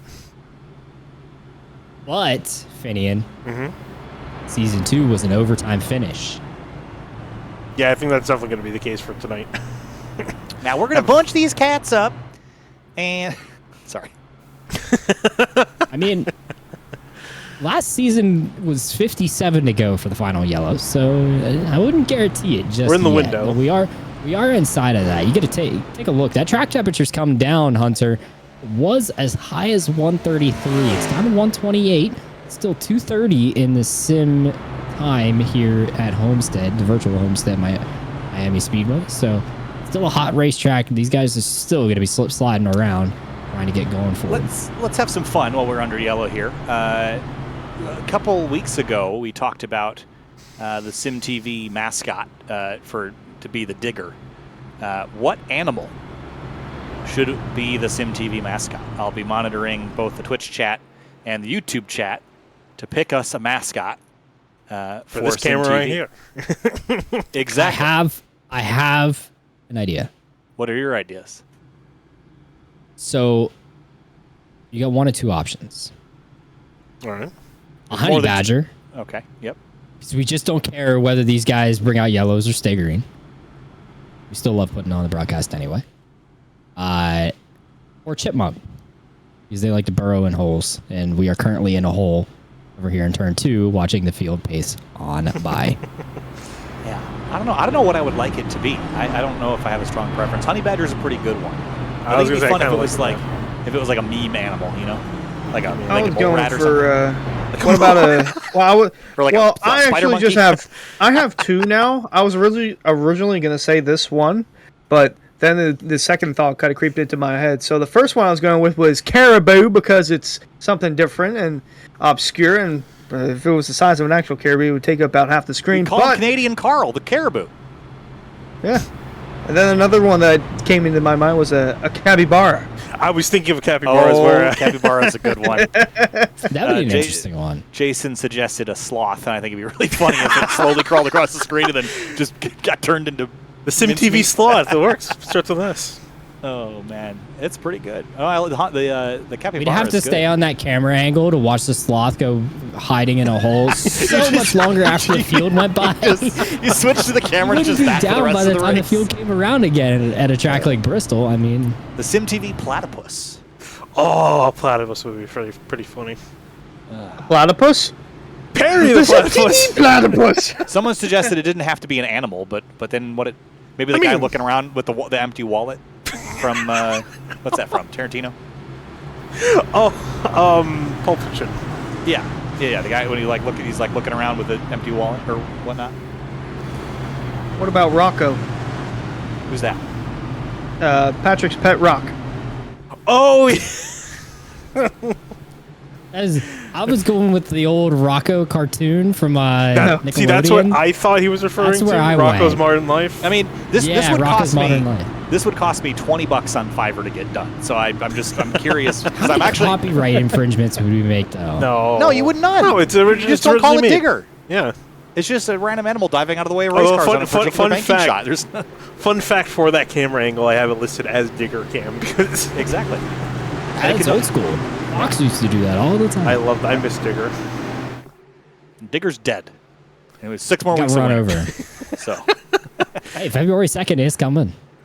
It is coming up soon. So is this restart. Green flag back in the air and a great start. Almost a 2 great restart for Miller Racing there in the 56 and the 28. You saw that time to perfection for them. Seth Knoll trying to come back as well as Jake Nichols. Again, that Miller Racing versus Solar Flare battle as we're about to go 4 wide here out of turn 2. Yeah, very interesting spot for Cedric Hunter to be in. The biggest mover of the race, up 23 spots since the green flag has flown. About 100 laps ago, nearing on that lap 100 mark, and these guys still fanning out through 3 and 4. Springer and Weishart getting all the way close to the wall. Curran on the bottom, almost making contact with O'Kresick. Hard fought battle between the 51 and the 14 as the top 4 somewhat sort themselves out. Springer up against the wall, and there's Cedric Hunter down low, just squeezing on by between the 14 and the 13. Oh, great run out of that turn from Ryan Oh, Hartz. Kwame Scott on the wall in the background. And Ed Robertson. He saves it. But His he's still on the webcam wall. was still getting back to sorted out. I can't quite tell from that angle whether he came up or Ed Robertson was coming off the wall a little bit. We'll see right here. Oh, Kwame thought he was clear. He was not. Unfortunately, Ed Robertson was still there. Meanwhile, back at the front, Travis Beckner going after Seth Knoll again, trying to make Miller 1-2 once more, but Seth not having any of it. Solar Flare coming back strong. I tell you, the laps are counting down quick, and so the intensity to get to the front is going to rise, especially because they know once the cautions start flying, you got to have that track position, and you probably won't hit pit lane again, knowing how hard it is to get back. Beckner's in the fence out of 4. And he's been really flirting with that outside wall. Going to collect a piece of it. Still continue the speed on the front straightaway. But you can see Matheson giving up the slipstream, trying to help him to continue on. But he is really, really flirting with that wall. You see him flying by the camera. Oh, oh my gosh, he almost wrecked it coming out of turn 2. Holy cow, what a job of driving from Beckner. Yeah, Knoll with the block there, now looking to the inside of Matheson for the lead. Here comes Beckner fighting back on that outside, not sure how much of a run he's going to have. Meanwhile, just in front of Jake Nichols, teammate Seth Knoll going at it for the lead. Oh, trouble turn 4, the 22. DeLeo's around it, into the fence on the front, straightaway. We're going to stay DeLeo. green, but DeLeo's in the wall hard. And meanwhile, taking advantage of the chaos, Seth Knoll going to dive into the inside. He's going to try to do a slide job off of turn 2. Matheson just able to get his outside. Just absolute phenomenal racing from Miller Racing and Solar Flare Racing. These guys inside the top 4, they've been swapping spots all day long, and we might have a 3-line battle for the lead coming off of 4. Matheson going to prevail, though. Oh, big run for Travis is going to help push Jake Matheson out well clear of Seth. Seth's going to be fighting for his life just to get to second here. He does have some help from teammate Jake Nichols in tow, and these guys pulling away, but the third team is starting to enter the fray here, Kyle. Solid Rock performance. Who's that? Connor O'Crescent moving his way forward. Is Ricky Springer still in Solid Rock? Has he moved? He's in Solid Rock. Right. Battle continues up front here. He's with Powerhouse. Right. 1, 2, 3 line astern there. Jake Nichols there in 4th, tucking in line. And Ricky Springer, you look at the 28 go right up to the top side again. And it's teammate on teammate action here up front, 2 by 2. Yeah, you can see the aggression picking up with a lot of these drivers there. They know we're getting towards the end of that race. And there it goes. Travis Beckner going to sail into the lead. I wonder if that was planned or not, but one thing that wasn't planned, Seth Knoll diving to the bottom, trying to take the fight to the 56. Well, Beckner's going to... Oh, my gosh. He almost tapped the wall in 3 and 4. He might tap it here on corner exit. Oh, my gosh. He is bouncing off that wall like crazy. Now I'm getting a bump from teammate Matheson. Going to keep the lead going into turn 1. Might have a 3-wide battle on our hands this time as Matheson pinching the one towards that apron. Here comes Jake Nichols as Beckner going to clear off turn 2. Jake Nichols did his best to try to drive to the outside of the 56. He couldn't quite get there. These Solar Flare side by side for 3rd. Here comes Nichols getting followed Beckner up to the high line. This is really intense action here, and everyone knows how critical this phase of the race is, and Matheson can't get back, but look at Nichols now popping to the left, and here comes Ricky Springer leaving Seth Knoll out to dry, 2 by 2 for 2nd and 4th. Nichols going to the inside, Matheson trying to pinch him down, kill his run off the corner so he can help his teammate out and help his team out overall. But Nichols still keeping strong there. Beckner actually trying to have to pull out a lane to make sure he doesn't give an accidental toe to that 73, who's still trying to work that inside lane. Boy, Nichols not going down without a fight to the inside of Matheson. Going to be close here, coming off turn 4, not just for him, but those guys in the back you see with Brad Slaughter, David Weishart, Ryan Hartz, these guys 8th, 9th, and 10th. And then you got Matthew Bell trying to crack the top 10. Guys are all over the place on the racetrack, bottom, middle, top, and all the way near the wall as you see Weishart try to get the run down turn 2 and down the back. So close to the fence, but look at the run that he builds there. The closer you can get to the wall, the faster you're going to go. He's going to try to squeeze up the outside of the 83 as Slaughter, and that is putting a 3-foot peg in a 2-foot hole there. So a while back, we got a change on the side that actually produced a lot of what we feel called side force. The closer you are to the wall, the tighter you can make that gap, the more stuck the car will feel. It'll almost like a bubble right between the right side of the car and the wall. I don't know how much that applies to the cup car opinion because the cup cars are symmetrical. Oh, the 33! No! Contact! Spin off of turn 2 and going to collect the 83. 33 will hit the inside wall and the caution will fly once again. And this changes everything. Yeah, we're talking about Weishart being loose, fighting hard. And unfortunately here, caught the 83. Oh, gosh. And then finally just finds that opening, as race cars do. Bam. 1-2 punch, front, rear. I was saying that there's a lot of side force. It helps keep the car like stuck up there. Well, that one, a little too much throttle made that car unstuck. Just right there. Counter steer, it's gone. And Brad Slaughter Jr., the unfortunate victim of circumstance, being to the inside of the 33 there. He might have saved it had the 83 not been there, but just he would have chased it down the whole racetrack, but there's a lot of pavement down there. But he collided with the 83 and re-accelerated them towards that inside wall. They got lucky, actually. It could have been a lot worse than it was. This is equivalent to the seas parting for, I believe that was Ryan Hartz we were on board with right in the midst of that battle. And now here come these guys coming in, possibly making their final pit stop of the day. And down they come. And they come indeed, and I'm curious to see, does anyone flirt with maybe doing 2 tires, or is it going to be 4 tires? Oh. Yeah, you're gonna Absolutely not. You're gonna take 2 tires to the dance and then leave them and take 4. The only 2-tire call I could potentially see, Finian, is left sides. And even then, that doesn't really make too much sense. If you take rights, inherently you make the car looser, and already being on the edge of grip. The 4 took 2 tires. The 4 took 2 tires, baby. And Beckner out. Well, the 4 will not get to the lead, though. He'll get to 3rd. But yeah, he took 2 tires. He's the one that risked it. I don't like this call. 126 track temp. The car is already proven to be fairly sketchy and on edge. 2 tires is just going to make that even looser. 2 rights, I should say. 2 lefts, I can see it being tighter, but also you don't wear the lefts compared to the right sides on an oval. So, Aussie call, we'll see what the 4 can do. I've seen it much harder than 126. I think the record for SimTV, was in the 150 range. Was it that hot? I thought I remember 148 at Indy one time. There was a fuel race that was at Charlotte. It was 153, 154. Insane. It was stupidly Cook hot. a steak on that. Yeah. That's crazy. Yeah, I've never seen a real life track be that hot. Oh, that'd be wild. Oh, we got a camera adjustment going on here for...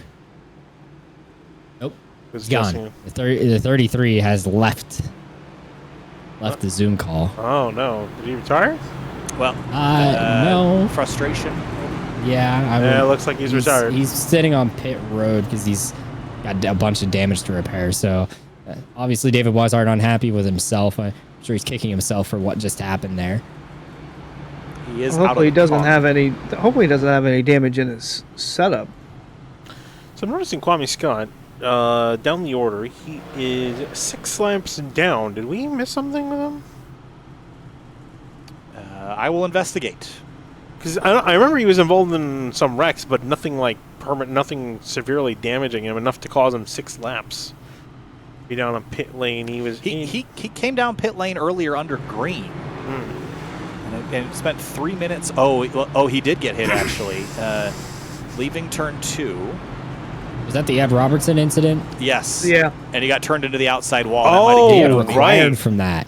Oh. Yeah. Suspension damage on the right front, probably. That makes sense. I didn't think that was that bad of a hit, but I guess we've seen the toe links be the Achilles heel of this car, so I think that's what did it for him. Especially, he probably had the wheel turned to the left once he felt the contact and started getting turned right. And when you hit the wall and the wheel's not flush with the wall, and it gets bent, yeah, it's not a fun time. I see him coming down the road for more damage repair. Justin Anasogak has stayed out on the racetrack on 28 lap tires. Oh boy. Watch the wheel spin is what we would say if we were in driver's chat with him. I'm sure he's already been told about that. We'll see what the 67 can do. He's going to restart in front of the 2 tires of Cameron Hearn. And then I think Seth Knoll is not too happy that he has to restart in the 3rd row outside. Oh, who was that just dove down to the inside? Trying to find out who that was. That Ben Pierce. Ben Pierce. Is he okay? Just turned left and stopped. Well, 28 laps nope, down. Gone. He's gone. Okay. Well. Huh. So, packet. Ooh. Internet issue potentially. Connection. Yeah. Okay, so he said something was happening, so he's going to pull out preliminary. Well, we'll see how this restart's going to play out here.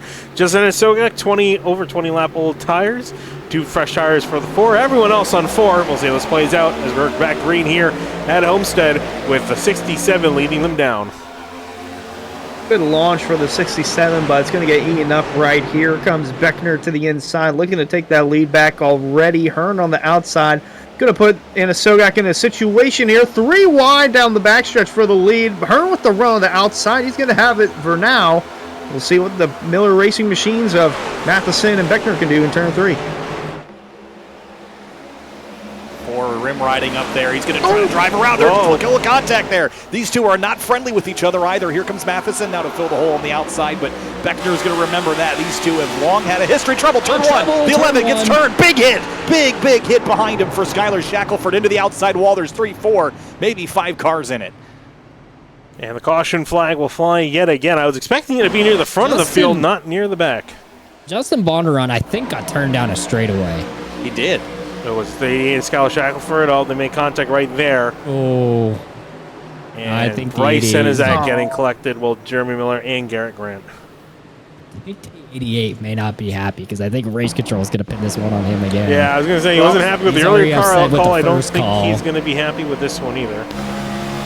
Bryce Senizak is the innocent bystander here, and man, this is going to hurt. Oh, yeah. And he gets it in the rear from the 88. Not ideal for Senesac in the points, Oh, by the Ed way. Robertson. What a save. There's nothing I could see that preceded that either. Wow, what a mess. That 88 smashed that fence. Yeah, but driver's getting into the wall there. Senizak really getting the worst end of that, missing his front nose. I don't know if this is intended, but I think Jeremy Miller just parked the car in the wall to help get it slowed down without hitting anything. If he did that, that was incredibly smart, because he went into the wall pretty easily. Yeah, I can see him potentially doing that. Although, of course, I think at this point he doesn't care. He's not been having the best of races. It back kind in of 17. worked. That's a pretty clever trick, if that's what he did. I can get put on the wall if I'm already there. We see a SimRap market replay of that. Oh, yeah, why not? I don't see why not. I've got a couple laps of pacing left to go. It'll take me a while to find it. Give me a second. There we go. Nope. Did I go too far? Oh, right here. That's correct. I mean, he just used the drag on the fence. Might slow you down better than the brakes do. Let's see here. Let's, So we saw the get on spin. board here. Yeah, I'm not sure if it was really planned. I think he was just trying to hope and pray that he could Let's avoid. hop on board. Let's watch the wheel. Let's see what the wheel does here. Yeah, I don't know. I mean, he's turning left. Potentially locked the brakes up and went straight, because we saw Garrett Grant do that early in the race. It didn't bring the yellow out, but he got on the brakes so hard he cleaned Ed Robertson out. So for Cameron Hearn, this is definitely the better situation for him. Best More case laps scenario. to get a kill under caution. I think he's going to be hoping that we do get a bunch of yellows from here on out, because we've got 35 laps to go. So we're getting down to the nitty gritty, and we've seen how chaotic these restarts have been, and it's only really going to get worse from here on out, I think. Yeah, I'm looking forward to how this last 25 laps play out. If Beckner can get around the 4, if Hearn can make it work with these quick cautions, because if that's the case, then it seems like Hearn's going to be in a good spot. But still a lot up for grabs here in the final 25 laps of the Factor 210 at Homestead. Have we done the factor bit yet? Oh, yeah. Go ahead. Go I'd ahead. like to. Looking to eat healthier in 2024? No need to fear, Factor is here. Choose from over 20 different meal options each week, including keto-friendly choices, calorie-smart meals, and vegetarian options. Factor meals are prepared with nutrients and ready to eat in 2 minutes or less, saving time so you can enjoy your day without meal prep or cleanup. Click the link below to get started and use coupon code FACTORS68550 to save 50% off your first box. Easier option for those of you in Twitch chat. Exclamation point Factor. Yeah, there's a good one. I like that. I Yeah, feel I like was a gonna say, infomercial guy. I was going to say, you definitely sound like it. Sound like the bit, so. I should go on. What's that website you can? As seen on TV? No, the one where you can like wrench your voice out. I think it'd be fun to like do a little. Can't you end do up that on like Fiverr? like probably, but like just Finian like turns on his TV and I'm like narrating an AT&T commercial or something. Hey, I mean, Can you hear me now? if the Wait, race wrong broadcasting brand. career doesn't work out, there's your backup. You could be the next Billy Mays. I was gonna say- I'm trying to find an ad read from a brand. No, you know what I think you guys should do here at SimTV? What's that? What's that? You gotta find the read for the rights of this broadcast are reserved for area racing only. Oh, yeah. This is the sole product of SimTV. Oh, I do that. I have that. You gotta hear that at the end of the drive. It's not a written. It's a scrolling thing. I don't know if we have used it recently. We haven't used it in a recent, but for pretty much all of our podcasts up until I think the last year or so, we've been running that at the end. So we haven't been saying it in a cool voice, and of course NASCAR. You know what? Also, what annoys me? The NASCAR. Oh, I got theme. one. Hold on, I gotta get this over the restart. The $5 foot-long Orchard Chicken Salad Sub is back, packed with juicy chicken, sweet apples, tart cranberries, and a crunch-alicious celery. It's bushel full of flavor on freshly baked bread. Here for a limited time only. Subway, eat fresh. We're not actually sponsored by Subway. Yeah, I was gonna say Area or SimTV, not affiliated with Subway, but we are affiliated with this restart here as we come back green here at Homestead. That's how I'm announcing our new affiliation with Subway. We'll see what's going to happen here, though, because one thing that's not fresh is the tires on that 4, at least one side of the 4 car, as he's battling side by side with Jake Matheson off turn 2. The 56 trying to get by as he's sideways out of turn 2 a little bit. The run the 73 had right there on the 28. He almost could have pulled out and made a bid for third. They'll hold in line and hope they can get by the 2 tires of Cameron Hearn. There is a train of cars, Kyle, running the top lane with Ricky Springer on back. Well, if you're not up front in that train, you better start shunting your way around the yard to get up there, because look at this battle into turn 1, side by side between Hearn and Matheson. Matheson got shuffled over. Hearn dropped to the bottom, and they're still door to door, but I think the 56 is going to win this battle if he can carry the speed out of turn 2. 4 is going to try to slide up. Here comes the slipstream from the 56 trying to get on by. He will not. He will just actually peel by. Last second dive into turn 3. Hearn holding on to that outside lane for all he can. Beckner in the wall back there, but Matheson going to go to the lead and have enough room to clear the 4 of Hearn. He'll try a crossover or just tuck in line going into turn 1. Matheson going to actually give him the outside. Not sure if that was a smart idea, but here comes Hearn. Slide job. Slide down. 56 is going to slide himself clear. Well clear of the 4. Wall hit with the 28. Kyle has given the 73 of Jake Nichols free reign to go after Cameron Hearn. Yeah, it's game on now. You separate the teammates. Now you get Nichols alone with Matheson, and I think these two are going to go at it out of turn 4. Side by side here for second place. I don't know that Hearn is going to be able to do much here without a full set of tires. He's clinging on, doing pretty well, but there goes that 73 through on to second. Travis Beckner, wheelbase vibrating violently. You see him wiggling the wheel. Jake's at turn 2. Man needs to go to Lowe's or Home Depot and just build himself a stand. Dude, Amazon it. You can get it in 2 days and you'd be ready for Thursday. Area and SimTV are also not affiliated with Amazon or Lowe's. Boom, confetti. Oh, I missed that commercial. One of my favorite ads here. As you look here. Look, watch this run that the 73 is going to generate right here, guys. He's going to close up to the back of the 56 here by the end of the straightaway. Not as big as I thought.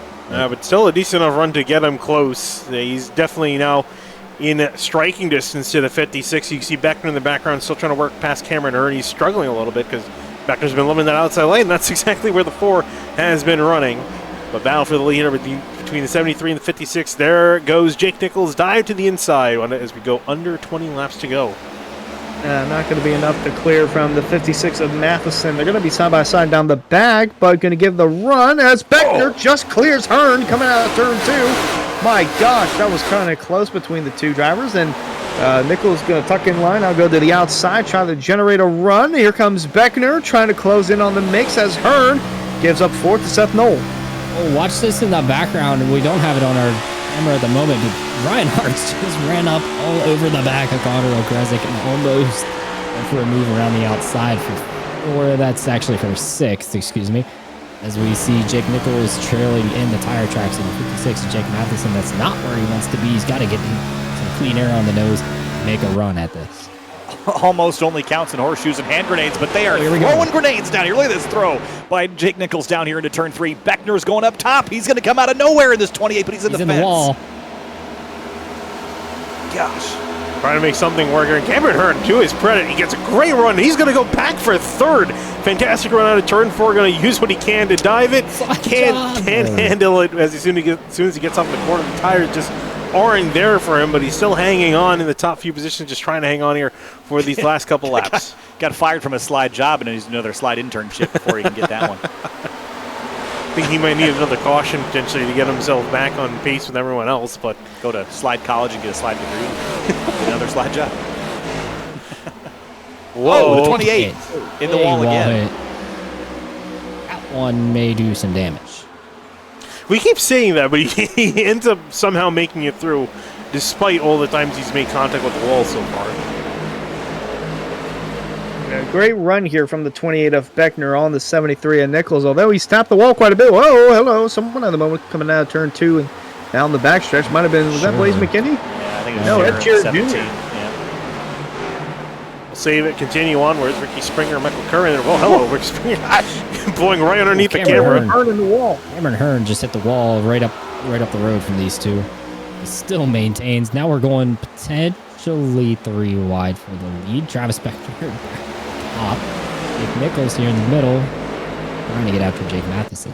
Beckner's still making time up there, guys. Big run. He's got a huge run. Will he go anywhere with it? No, he slams on the brakes. Right on board with Travis Beckner again, looking to the inside. The lane is opened up. Oh, man, the wheel looks like it's going to fall off the desk with how hard he's trying to fight it.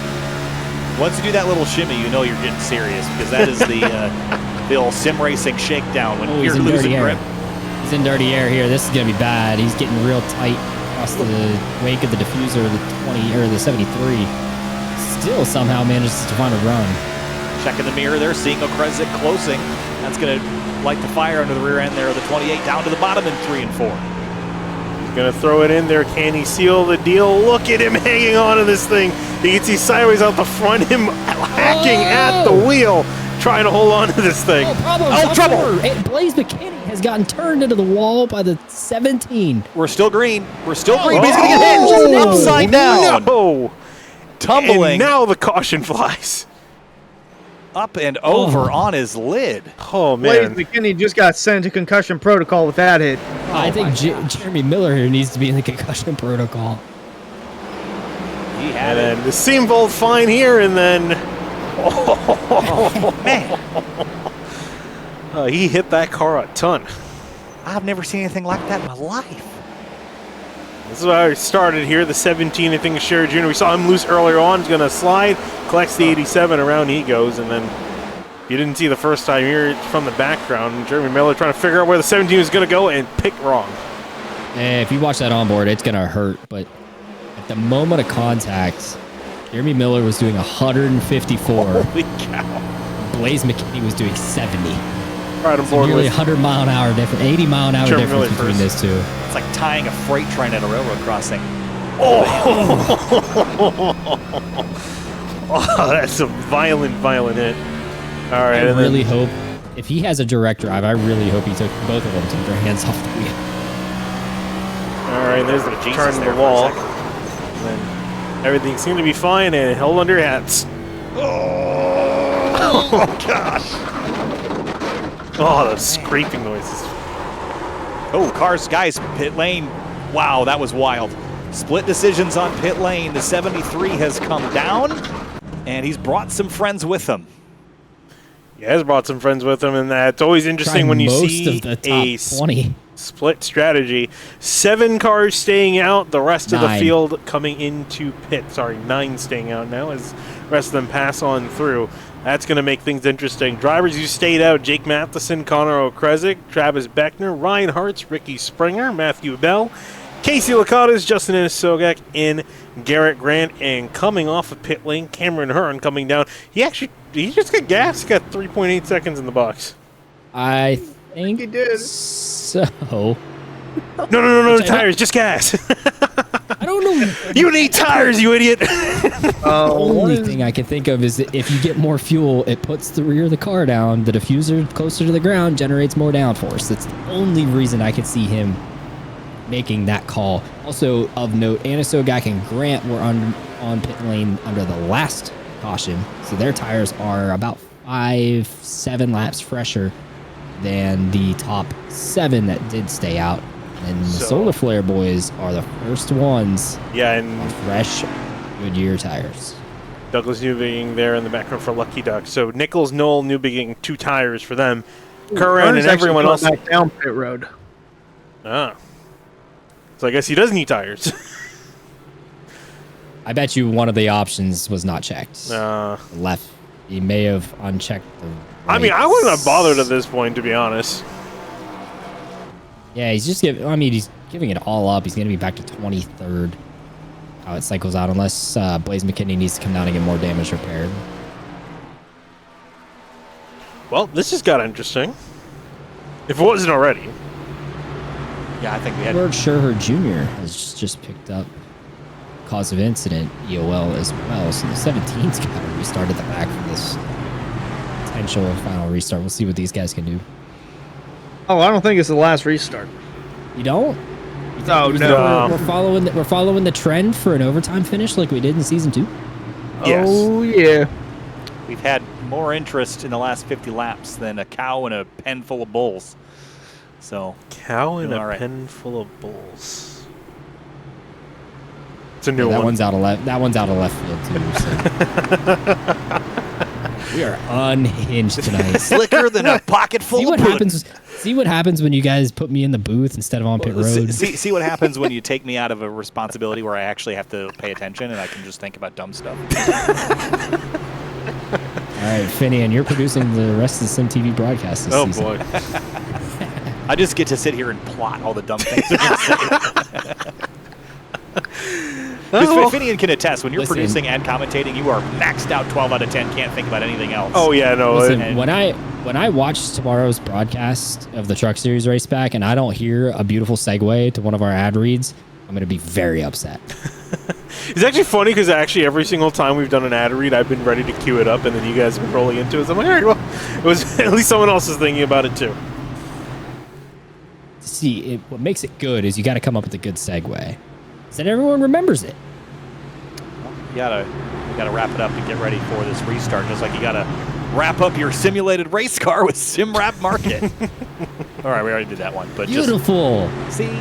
Well, we've gotten a lot of use of our SimWrap Market replay tonight, I'll tell you what. We really have. And something tells me we're not done yet with seeing that SimWrap Market replay. We will see here Jake Matheson and the rest of the top 9 coming to green on old tires. Everyone else, fresh tires on back. Pretty much half the field split of what's remaining. 23 cars left in this race, all of which on the lead lap. Let's see how this goes. The slow run down to the line. Here we go. Back green will be 7 laps to go here at Homestead. Everyone fanning out, trying to get spots. Matheson and Beckner off and away as we wait to see already 3 wide into turn 1. Comes that purple car on the top. Jake Nichols, Hunter, is getting himself track position. Beautiful move to the top side. Him and Doug Newbegin not wasting any time, trying to go to the front in just a handful of laps as he's looking to get around Springer. Here comes Newbegin down low. Meanwhile, up front, Beckner on the outside trying to generate a run. Here comes Okrezik, and Anna Sogak going to bounce off the wall. Yeah, that was a pretty decent hit there for the 67, but he should keep most of his speed going. Now cars tucking in line, using the draft. The 73's popping out of line here, down into turn 1. 28 still rim riding out there, but he's not going forward anymore. He's not going forward, and this is where the guys in the front need to start looking back here, because here comes Jake Nichols. He's also bringing forth Doug Newbegin, who we haven't really seen a whole lot of this 71, but he's now trying to play with the big dogs up in the front now with his fresher tires. There's Seth Knoll in the background as well. Everyone in the background still also just filing out to all sides of the racetrack, but basically just pick some piece of real estate in the turn and stick with it as they almost make contact there with Matthew Bell and the 71 of Doug Newbegin. Jake Nichols closing in on the 3 of Ryan Hartz there for the 4th position on the racetrack. Actually 3rd. Here comes, he's all over the bumper of, boy, that's a handful for him there as he's trying to work his way around. He's got 5 laps to go to do so, catching the 3 of Hartz and the 28 of Beckner. Jake Matheson just turned the fastest lap of the race that last lap, so those old tires still got something in them. That 56 car to the bottom comes the 73. He's going to put bottom 3. Ryan Hart's in the middle, Travis Beckner on the top as they go into turn 1. And smart decision making by the 3 of Hart's to make that only 2 as they went off into 1. Something tells me the 73 is not backing out of this move here. And I don't think the 28's got anything left to be able to defend that. But let's see, he's going to give the 73 a shove. No, he's going to bail out to the left. Nailed out to the left, makes a dive into the corner. The Hail Mary, everyone's Slide fighting job. for every position they can. The 28, though, is just not going to be able to hang on. He's going to go sideways out of the corner trying to save it. But here comes the 73 with those fresher tires and the grip. And we'll get that spot for third. Does he have enough tires? And really, at this point, does he have enough time to get to the leaders? Might need another yellow to do so, but he does have the fresh tires. See if he can close the gap, because he's got to get around Okrezik first before he can even think about getting around Matheson. Beckner's still bobbing and weaving back there, and guys still jockeying for positions inside the top 10 as Hartz looks to the inside of Beckner for fourth. Tires, yes. Time, no. Jake Nichols is going to need some help if he wants to win this race. Ryan Hartz after Travis Beckner. Beckner in the wall once more. That's going to get Behind him, the 51. That was Springer. very close. He keeps it straight, but he bounced off the fence, went down about 5 lanes of traffic, and straightened it back out. There's still 3 wide down there in 1 and 2. Well, he still have one more, just about one more lap for a caution. So if it was to come out, Nichols needs to come out now here as these guys are fighting hard back here. Yeah, they're running out of time for a caution if you're Connor Okrezik or Jake Nichols. As Matheson trying to work his way through. Here comes Beckner. That's his teammate trying to hold on to a top 5. But to no avail, coming out of turn 4. He's going to have one more lap to do so. White flag one more time from Homestead. This isn't over yet. Nichols was 2/10 faster than the leader that last lap. Now this past time, he was a 10th faster. He's about 6/10 back. I just don't know that he can make it work, Kyle. He's going to have one more shot at least at the 14 down here in 3 and 4. Big run on the 14 of Okrezik. He's not going to block it. It'll be side by side for second, but Matheson's relatively clear. Right on the door is the 73 into 3 and 4 Finian. Side-by-side battle for second place as they're going to be pretty much dooring each other coming to the line, but up in front, this man's untouched. The 56 of Jake Matheson will bring it home here at Homestead in a tight fight for second. Okrezik will win out over Nichols, Ryan Hartz, and Seth Knoll, then Ryan Hartz, as it's still sorting itself out here after a hard-fought battle to the end. Beckner's slide at the end just cost Miller more of a gap to Solar Flare Racing in the team championship. Well, not only that, Springer's little mishap coming from a few laps ago cost him a top 10, finishes 11th. And Jake Matheson rolling around here. 105 laps led this race. He didn't lead all of them, but led a vast majority of them and was definitely the man to beat here tonight as the Calusa Pines machine is going to burn it down once again. It's been a really good year for this team and this driver. And the team battle has been fierce all year long, but it's getting down to crunch time, guys, and I think you've really got to start upping your strength if you're going to beat the 56 in the playoffs. Win number 4 on this season, and he extends his point lead for the regular season title bout, which will give him even more playoff points if he can win that regular season title into the playoffs. Jake Matheson on a huge roll, Finian. Definitely where he wants to be. Yeah, absolutely. And then you got Connor Okrezik, who had a really solid run there at the line. Was able to hold off Jake Nichols for second place. Nichols in third, Seth Knoll back in fourth. Ryan Hartz rounding out the top 5. He definitely needed a good night as he was in the outside of the points coming in to tonight. So I think this might boost him into that top 12. Beckner, Curran, Newbegin, Greg Mitchell, and Matthew Bell will round out your top 10. And looking down the list there, Ricky Springer in 11th, Casey Licata's 12th.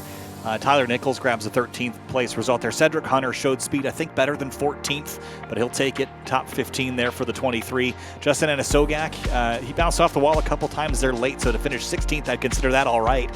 Cameron Hearn, the strategy didn't play out there, Hunter, and he ends up in 18th place.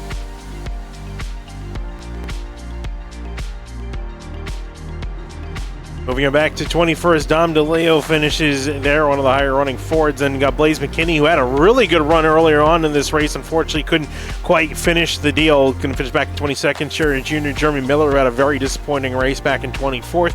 Bonner and Shackelford, who had a couple incidents tonight. Brad Slaughter and David Weitz are two really solid cars that could have finished well, as well as Kwame Scott. You could throw him into the mix. All of them retiring out a little bit too early on. Ben Pierce rounding out your top 30. Strong result there for a handful of drivers, but these are the drivers that did not have a very good day. Connor Horn out early.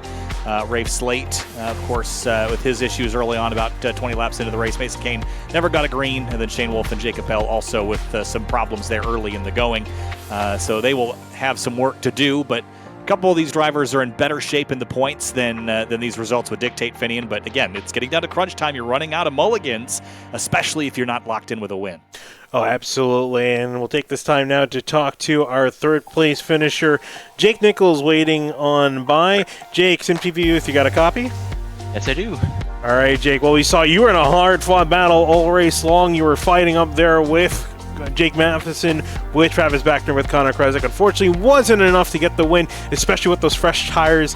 Looking back, do you feel like that was still the right call, or are you thinking otherwise? I mean, yeah, I think maybe take a little more fuel. It was a bit tight to start, which really hurt because that first lap, that was when we needed to make up the most time. So I think taking a gallon or two of fuel just to get the rear end going a little more, especially considering it was so loose, or on the loose side the whole race. But I mean, with how that race went, we'll take it. We got wrecked there just before halfway, I think it was, somewhere around there, and I got lucky. I mean, it told me I couldn't repair it all, so I knew I was going to be a little hurt. I couldn't directly notice where it was affecting me, whether it was the end of the straightaways or making me a little different handling, maybe a little freer at times, maybe a little tighter other times. But we saved a set of tires there. I didn't want to burn a set that quick, so we started out with scuffed tires pretty much, and I went for it. We took the lead. I was so hyped, especially knowing I had that set still with everyone else. I was on even tires, just a little more hurt at the time, but we'll take it with how it could have gone. I mean, that's probably one of the loudest hits I've heard, other than straight up going full throttle into a wall, and to still have a chance to win after that, you take that any day of the week. The moment I took the lead after that crash, I was like, this is a win no matter what, because I could have been destroyed like Kwame and a few others. So we'll take it. We probably matched Miller at the end of the night, team points, but we'll still take it any day of the week, considering that could have been really bad and really quick there around halfway. So either way, a good race for us in the Solar Flare Racing Camaro. Yeah, and speaking of which, for Solar Flare Racing, looking at the team standings, you guys were 3 points ahead of Miller Racing. And actually, I'm looking at the results refreshed right now. You guys are actually in a dead heat with them. Of course, you guys have been trading blows all season long. So what's the game plan as far as the team championship? Because you guys have been going neck and neck so far this season. We just got to keep doing what we're doing. I mean, we lost a lot. We've had a race or two where we lost a good chunk, and they haven't really had that. They've been a little more fortunate than us. Obviously, they have a really good team lineup. I mean, in terms of their 4 against everyone else's 4, they got the best on average for sure. And so we knew it was going to be hard to compete with them, but we just keep doing our thing. Damage control is number one when we do get in those wrecks. Phoenix, everything that could have went wrong for our team did. Seth crashed, I got crashed, Tyler got crashed, Dwayne got crashed, even Delonte at the time, who was technically an affiliate, he runs part-time, but he even got crashed. It just wasn't a good race, and we overcame and got a 9th and an 18th out of that, and that's really our goal. Just, you got to do everything you can to match them, just in case they go next week, or at Talladega, for example, where we could crash, and maybe they have that bad luck string where all of them just get involved in stuff. And the fact that we've churned points each and every week and just got closer and closer and closer, and now we're with them, that's great. I mean, it's going to be a hard-fought battle no matter what. They got a great team lineup, but so do we. I'm very confident.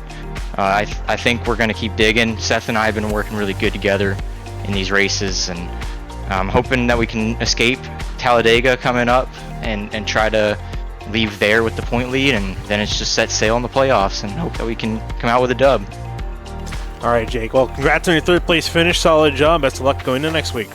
Thank you. See you then. All right, moving on to our second place finisher, we got Connor Kresik. And Connor, I got to say, for some parts of those races, you kind of fell a little bit off our radar, but you came there with a strong resurgence right there at the end, and you were in a great battle with the 73 and Jake Nichols coming to the line. Oh, absolutely. I dropped back a little bit, just trying to save some tires. No need to go too fast. This car was really, really loose tonight. I mean, it was a really great race between me and Jake there at the end. Matheson was just a little bit too quick for me. But I mean, I got Nichols right there at the line. Props to him. I pinched him really hard. Thank him for not running into me. It's just redemption after losing second at Richmond by like a quarter of an inch, and I got a penalty. So this is a good redemption for that, for sure. Yeah, and Connor, actually trying to look and see where you are running in the point standings at the moment. You are currently back in 18th, so you're actually just got put back inside the top 20. Looking at we only got a couple rounds left. What's the plan going forward for these next couple rounds? We got we got Indianapolis and then Talladega rounding out before the playoffs. So do you still fancy a chance at getting into the playoffs, or do you think it's maybe a little bit too far to reach? I had some pretty rough finishes early on. Just got unlucky early in the season. So, I'm not going to say it's impossible. It'll be a far fetch, but nothing's impossible. I'm usually pretty decent at Indy, so we'll find out next week, I guess. And then Talladega, what can you do? It's all about luck. So it's Indy or bust for me, I guess. Well, in that case, best of luck going into Indianapolis for you in the number 14 Connor. Thanks for talking to us. Oh, absolutely. Thank you.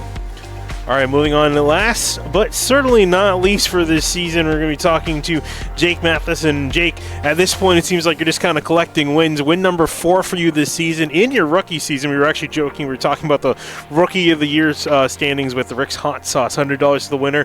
I think, I don't want to assume anything at this point, but I think we got someone wrapped up for that battle, and that's definitely got your name on it. But, looking at this, we were also talking about, during the broadcast, your battle with Solarfire Racing. Of course, you and Travis Beckner are working together all night long. Yeah, absolutely. Thank you for the kind words. I really do appreciate it. I like this track. I've loved running this track for however many years I've been running it now. I don't know what it is, but that seam style racing, just put the left sides in the seam and roll. That just works really well for me. So felt really good tonight. Yeah, Travis, probably the best teammate I could ask for in these races. He's quick and he's pretty good at working with me. So crazy race, really strangely timed yellows I felt for most of the race. I mean, we almost had a 30 lap run at the beginning. Had a yellow with 10 to go there. I'm thinking, oh no, not again with this pit stuff. But came out the end the winner this time, so happy about that. Yeah, and actually, what kind of, obviously you had a choice, and of course you had the first choice, leading everyone down there. What made you, pick that decision to stay out as opposed to coming down to the pits? The way I saw it was we had 3 yellows, which is approximately 12 laps of yellow, and that's all time the tires are cooling down. So we only had probably 15 laps green flag on the tires. I'm thinking, they fire off better on the restarts initially anyway, so I might as well just stay out. I'm kind of surprised more people didn't pit. Only 8 stayed out, I think. So I was a little worried at first, but it all worked out. Yeah, Jake, definitely worked out for you here. The 4th time this season in Victory Lane, and I have a feeling might be far from the last, Jake. Congratulations on your win. We'll talk to you again next week, potentially. I really appreciate it, guys. Just real quick before I go, I'd like to thank Calusa Pine, Celsius, Area Shop, Alien Gear, Huckett Films, and Miller Racing for everything we do. And hope to see you guys tomorrow night. Same track, different truck, or different car, whatever you get it. It's going to be a good time. We'll see how it plays out there. Jake, thanks for talking to us. Thank you. Good night, guys. All right, with that, that's going to be wrapping up interviews here tonight from Homestead. Gentlemen, final thoughts? Oh, I love Homestead. I can't wait for the rest of the week. And it's a different battle every single night because of how different the tires are from vehicle to vehicle. But if there's one thing we learned is that aggression can pay off or it can bite you hard depending on how much finesse you've got up at that outside wall. But great battles tonight, and I expect to see more tomorrow. Not as excited about the truck race as I am Thursday for the Xfinity Series of Florida State Builders Pro Series.